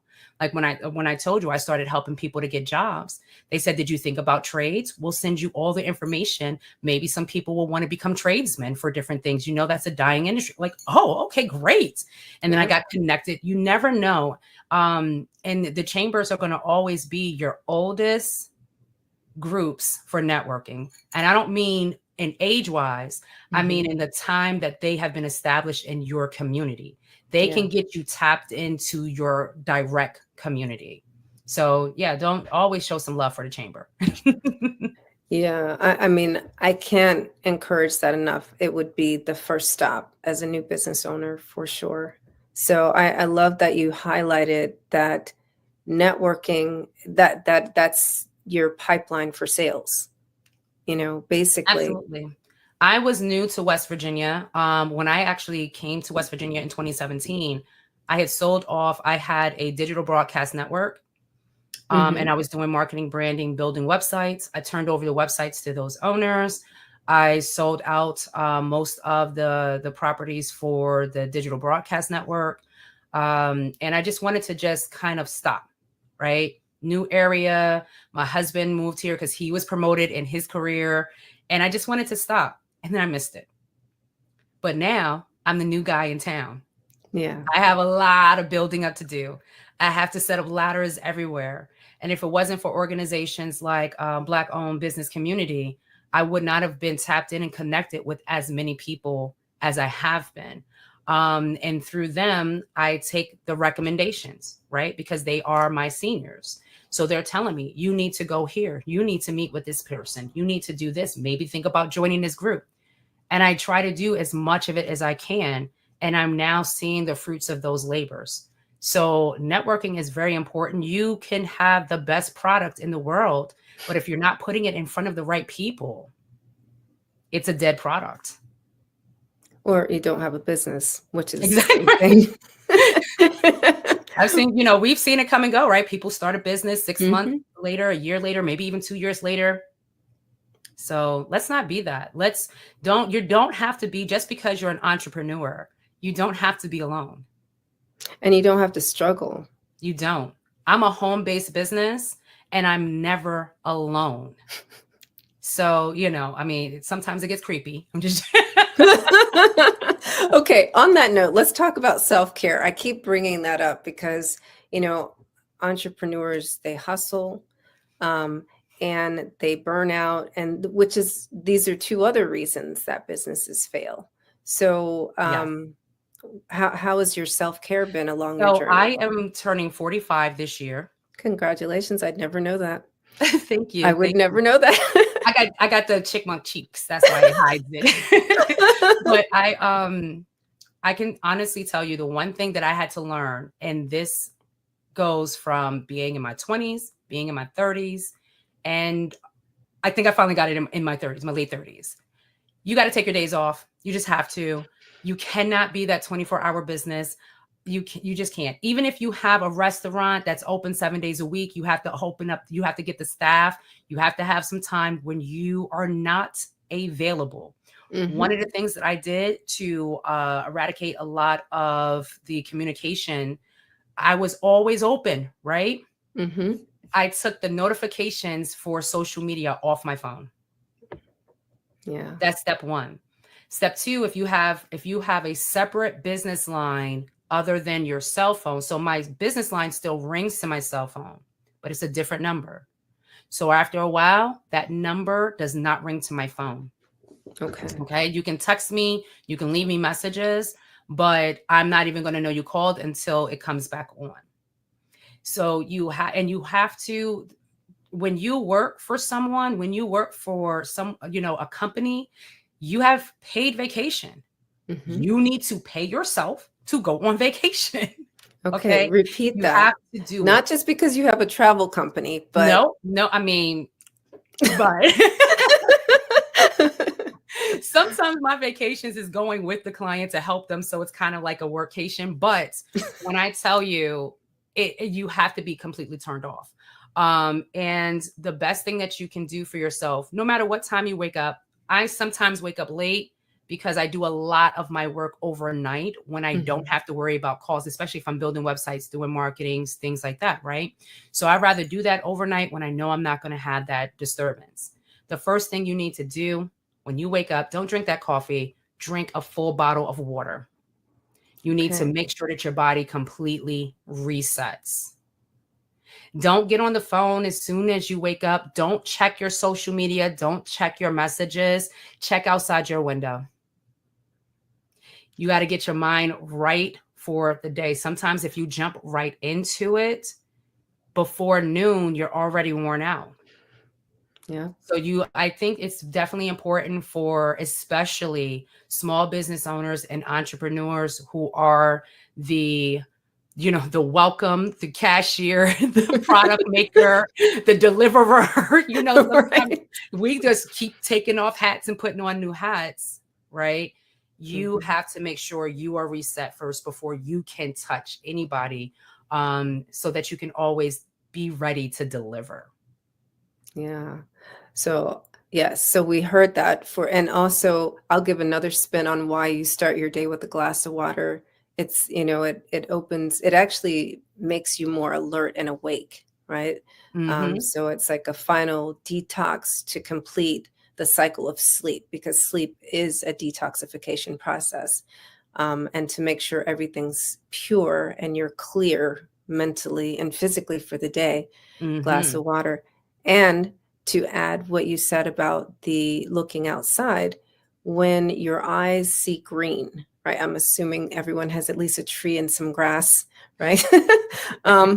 When your eyes see green, it lights up different parts of the brain that inspire creativity and connection, so you've given really, really the tippity top to self-nurturing tips for entrepreneurs.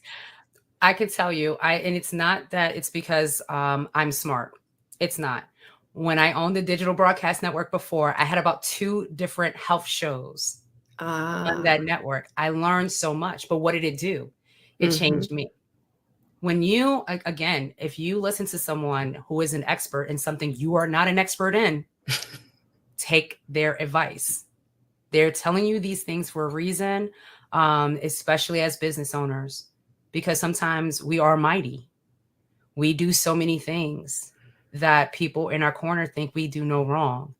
But what we do is we listen to our mentors. We listen to our accountability partners because they have the best interest for you, right? They're not getting paid for it. They just want to see you succeed. Always bet on those who just want to see you succeed.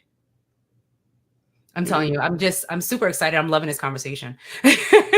Me too. And I didn't want to respond when you said that, because that's also like super, very important. I was mentioning earlier that there are cheerleaders who are there for us.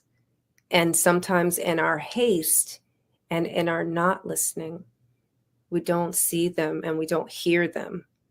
And we create stories that don't exist. All the time. Or, text messages, social media messages, they can be misinterpreted. Never get upset with someone from something you read that they said. Always double check with in person or at least on the phone. Yes. Because sometimes people can just, misinterpret something that you're trying to say or a conversation that needs to be had.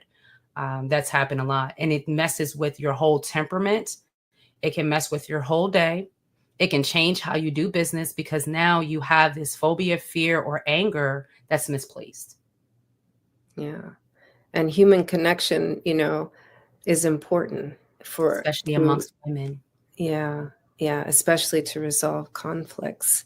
So, and conflict also, I'm just going to throw this in, is also an opportunity to, understand each other better, because the source of the conflict is like, we've rubbed up against values, right? Yes. And so it's like, oh, wait, you have that value? Well, let's talk about that, get curious, don't run away. Yes. So, we're going to have you back on because we're out of time. That was too quick. Like before we go, I do want to say this. I am also going to be a speaker for the Women Entrepreneurial Expo's Entrepreneurs Conference that is coming up October 19th. Okay. It is Dr. Joan Henry Field. You can go to outinthefieldllc.com to register. It is a free virtual event, but we are throwing in free tickets for SpeakerCon. So if you know who Dr. Cheryl Wood is, yep. So Cheryl Wood has given Dr. Joan Henry Field 50 free tickets to her 3-day event. Those tickets range anywhere between $200 and $700. Yep. So register for free at outinthefieldllc.com for the We virtual event, and you get your free ticket for SpeakerCon as well. Outinthefield.com. Outinthefieldllc.com. Oh, LLC.com. Okay. All right. And it's the first 50 people registered. We have some amazing hitters that's going to be there. It's not just me. We have about 7-8 other speakers. One I can tell you immediately besides myself, Dr. Joan Henry Fields, Jacqueline Sears, McBoyle Sears. I definitely know that another BLBC member is going to be there as well. That is Derek Bowens, tax expert. But I mean, like the lineup is really, it's a seriously great lineup. And that's from 11 to 3 p.m. That is on a Saturday, October 19th. October 19th. Mm-hmm. Okay, perfect. Thank you for that. Yes. And we can put that in the links too for people who listen to this later. So thank you so much for being here. And like I said, we'll have to have you back, because you have so much knowledge and you can speak on so many different topics. And I've enjoyed speaking with you today. Absolutely. I'm so glad we got connected, and I can't wait to be back on the show. Yeah, absolutely. Well, genius is common, and I'll see you on the other side. So the Black Business Expo's mission is to raise funds for high school seniors going to college or K-12 entrepreneurs. This expo is a fundraiser for students. You may go to www.blackbusinessexpousa.com to donate to the scholarship fund or use the Cash App that's on the screen below, the $BBXUSA. Our goal is to give laptops and up to $5,000 to 10 students. Students can register online at www.blackbusinessexpousa.com. Every dollar counts, so we want to remind you to donate to the scholarship fund. We want to thank our Black Business Expo USA sponsors for September: NC100, Suede Soul, Carolina, Virginia Minority Supplier Development Council, Step Management, Margie McLean Foundation, Inc., Genius is Common, Our TV, Executive Women's Success Institute, the Quality Coaching Company, Superwoman Business Services, Creative Force Studios, Lee Entertainment, Black Business Olympics, Artistic App Design, Black Business Expo USA. Genius is common, and I will see you on the other side.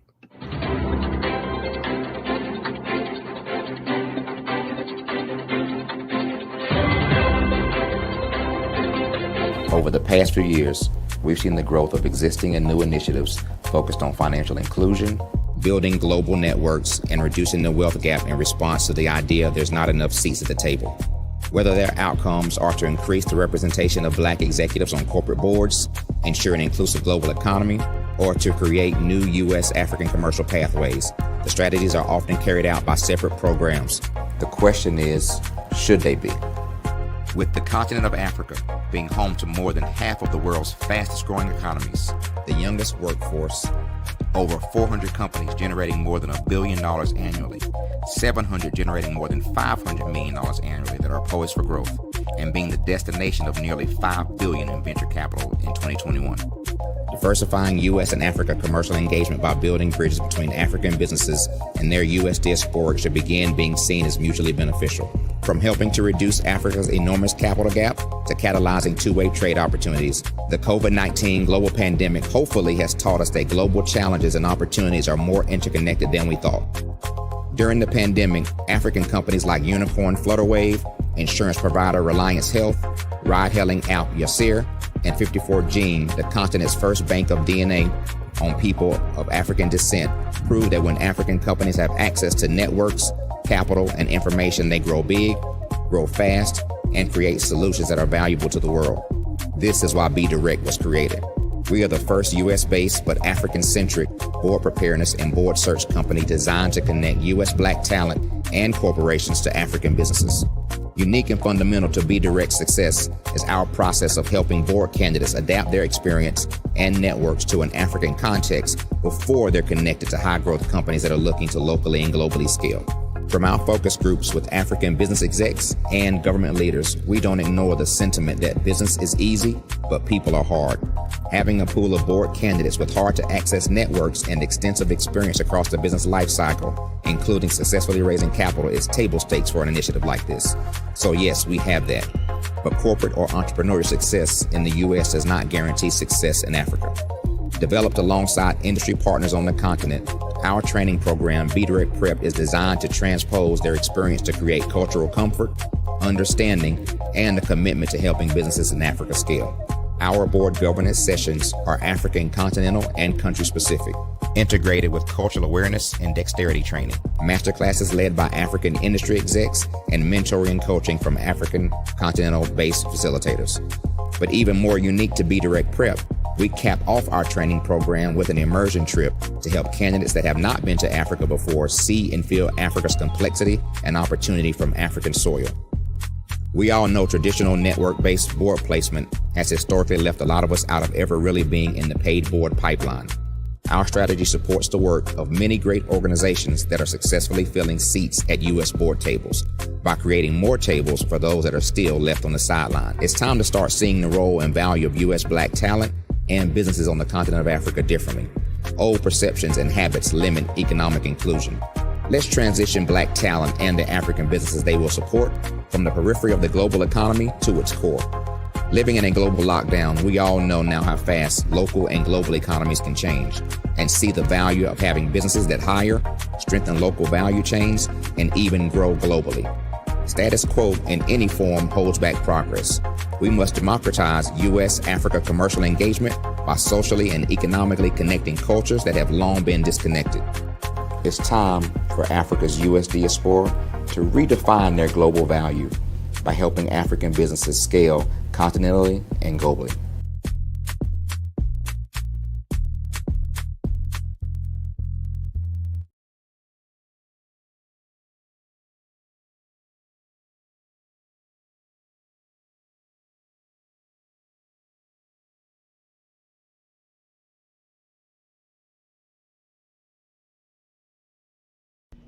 Why do I do what I do? You know, my life coach asked me that a few years ago, and she said, Tony, what's your why? And I told her, and she said, girl, you've already accomplished that. Perhaps you need a new why. Hi, Tony Harris, Amy Hoydu with Say It Said Marketing, one of your students. And just wanted to say thank you, Tony Harris, for spending so much time with me and giving me that boost in my business that I so drastically needed.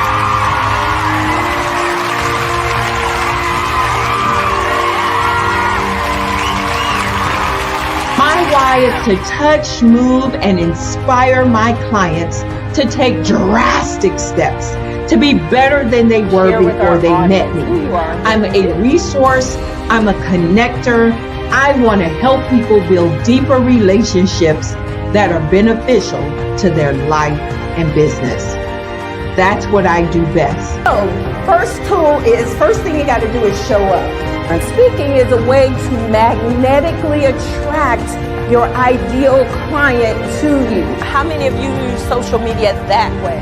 Absolutely, and this is how you look to the world. Drastic steps are the steps that are needed to be successful.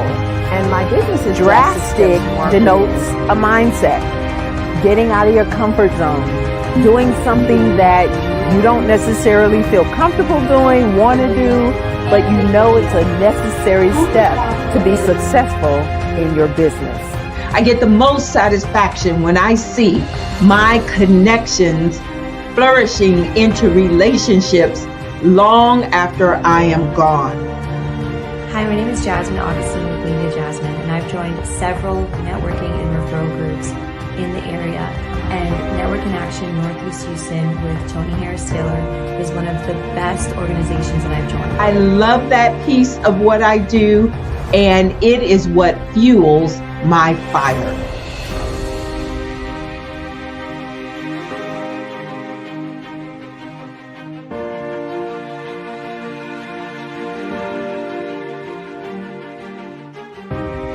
My name is Tony Harris Taylor, saying take a drastic step today for a fantastic tomorrow.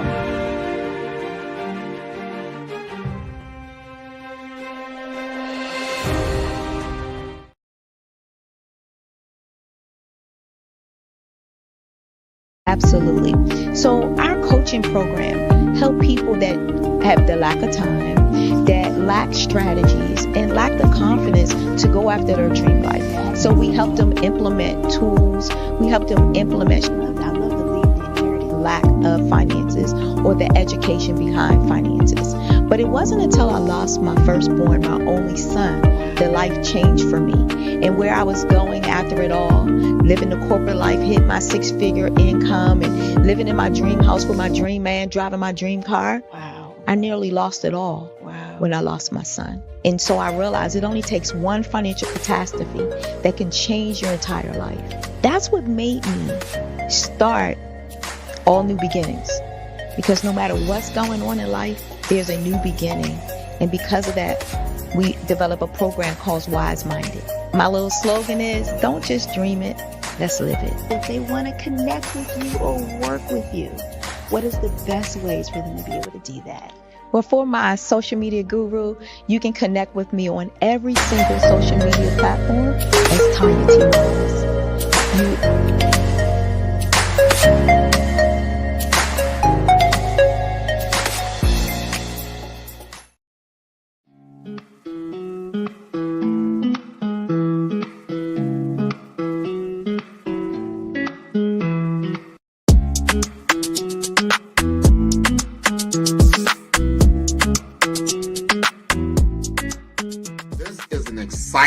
Exciting time to be in digital marketing with the advent, the explosion of generative AI chatbots. They're better known as ChatGPT. There's Bard, there's Claude, there's all kinds of this new one came out called Gemini. There's so many different tools that really what it comes down to is that it's made my business more precise. I can do things more quicker, I would say, and to elevate my brand messaging to a level that allows me to be as creative as possible.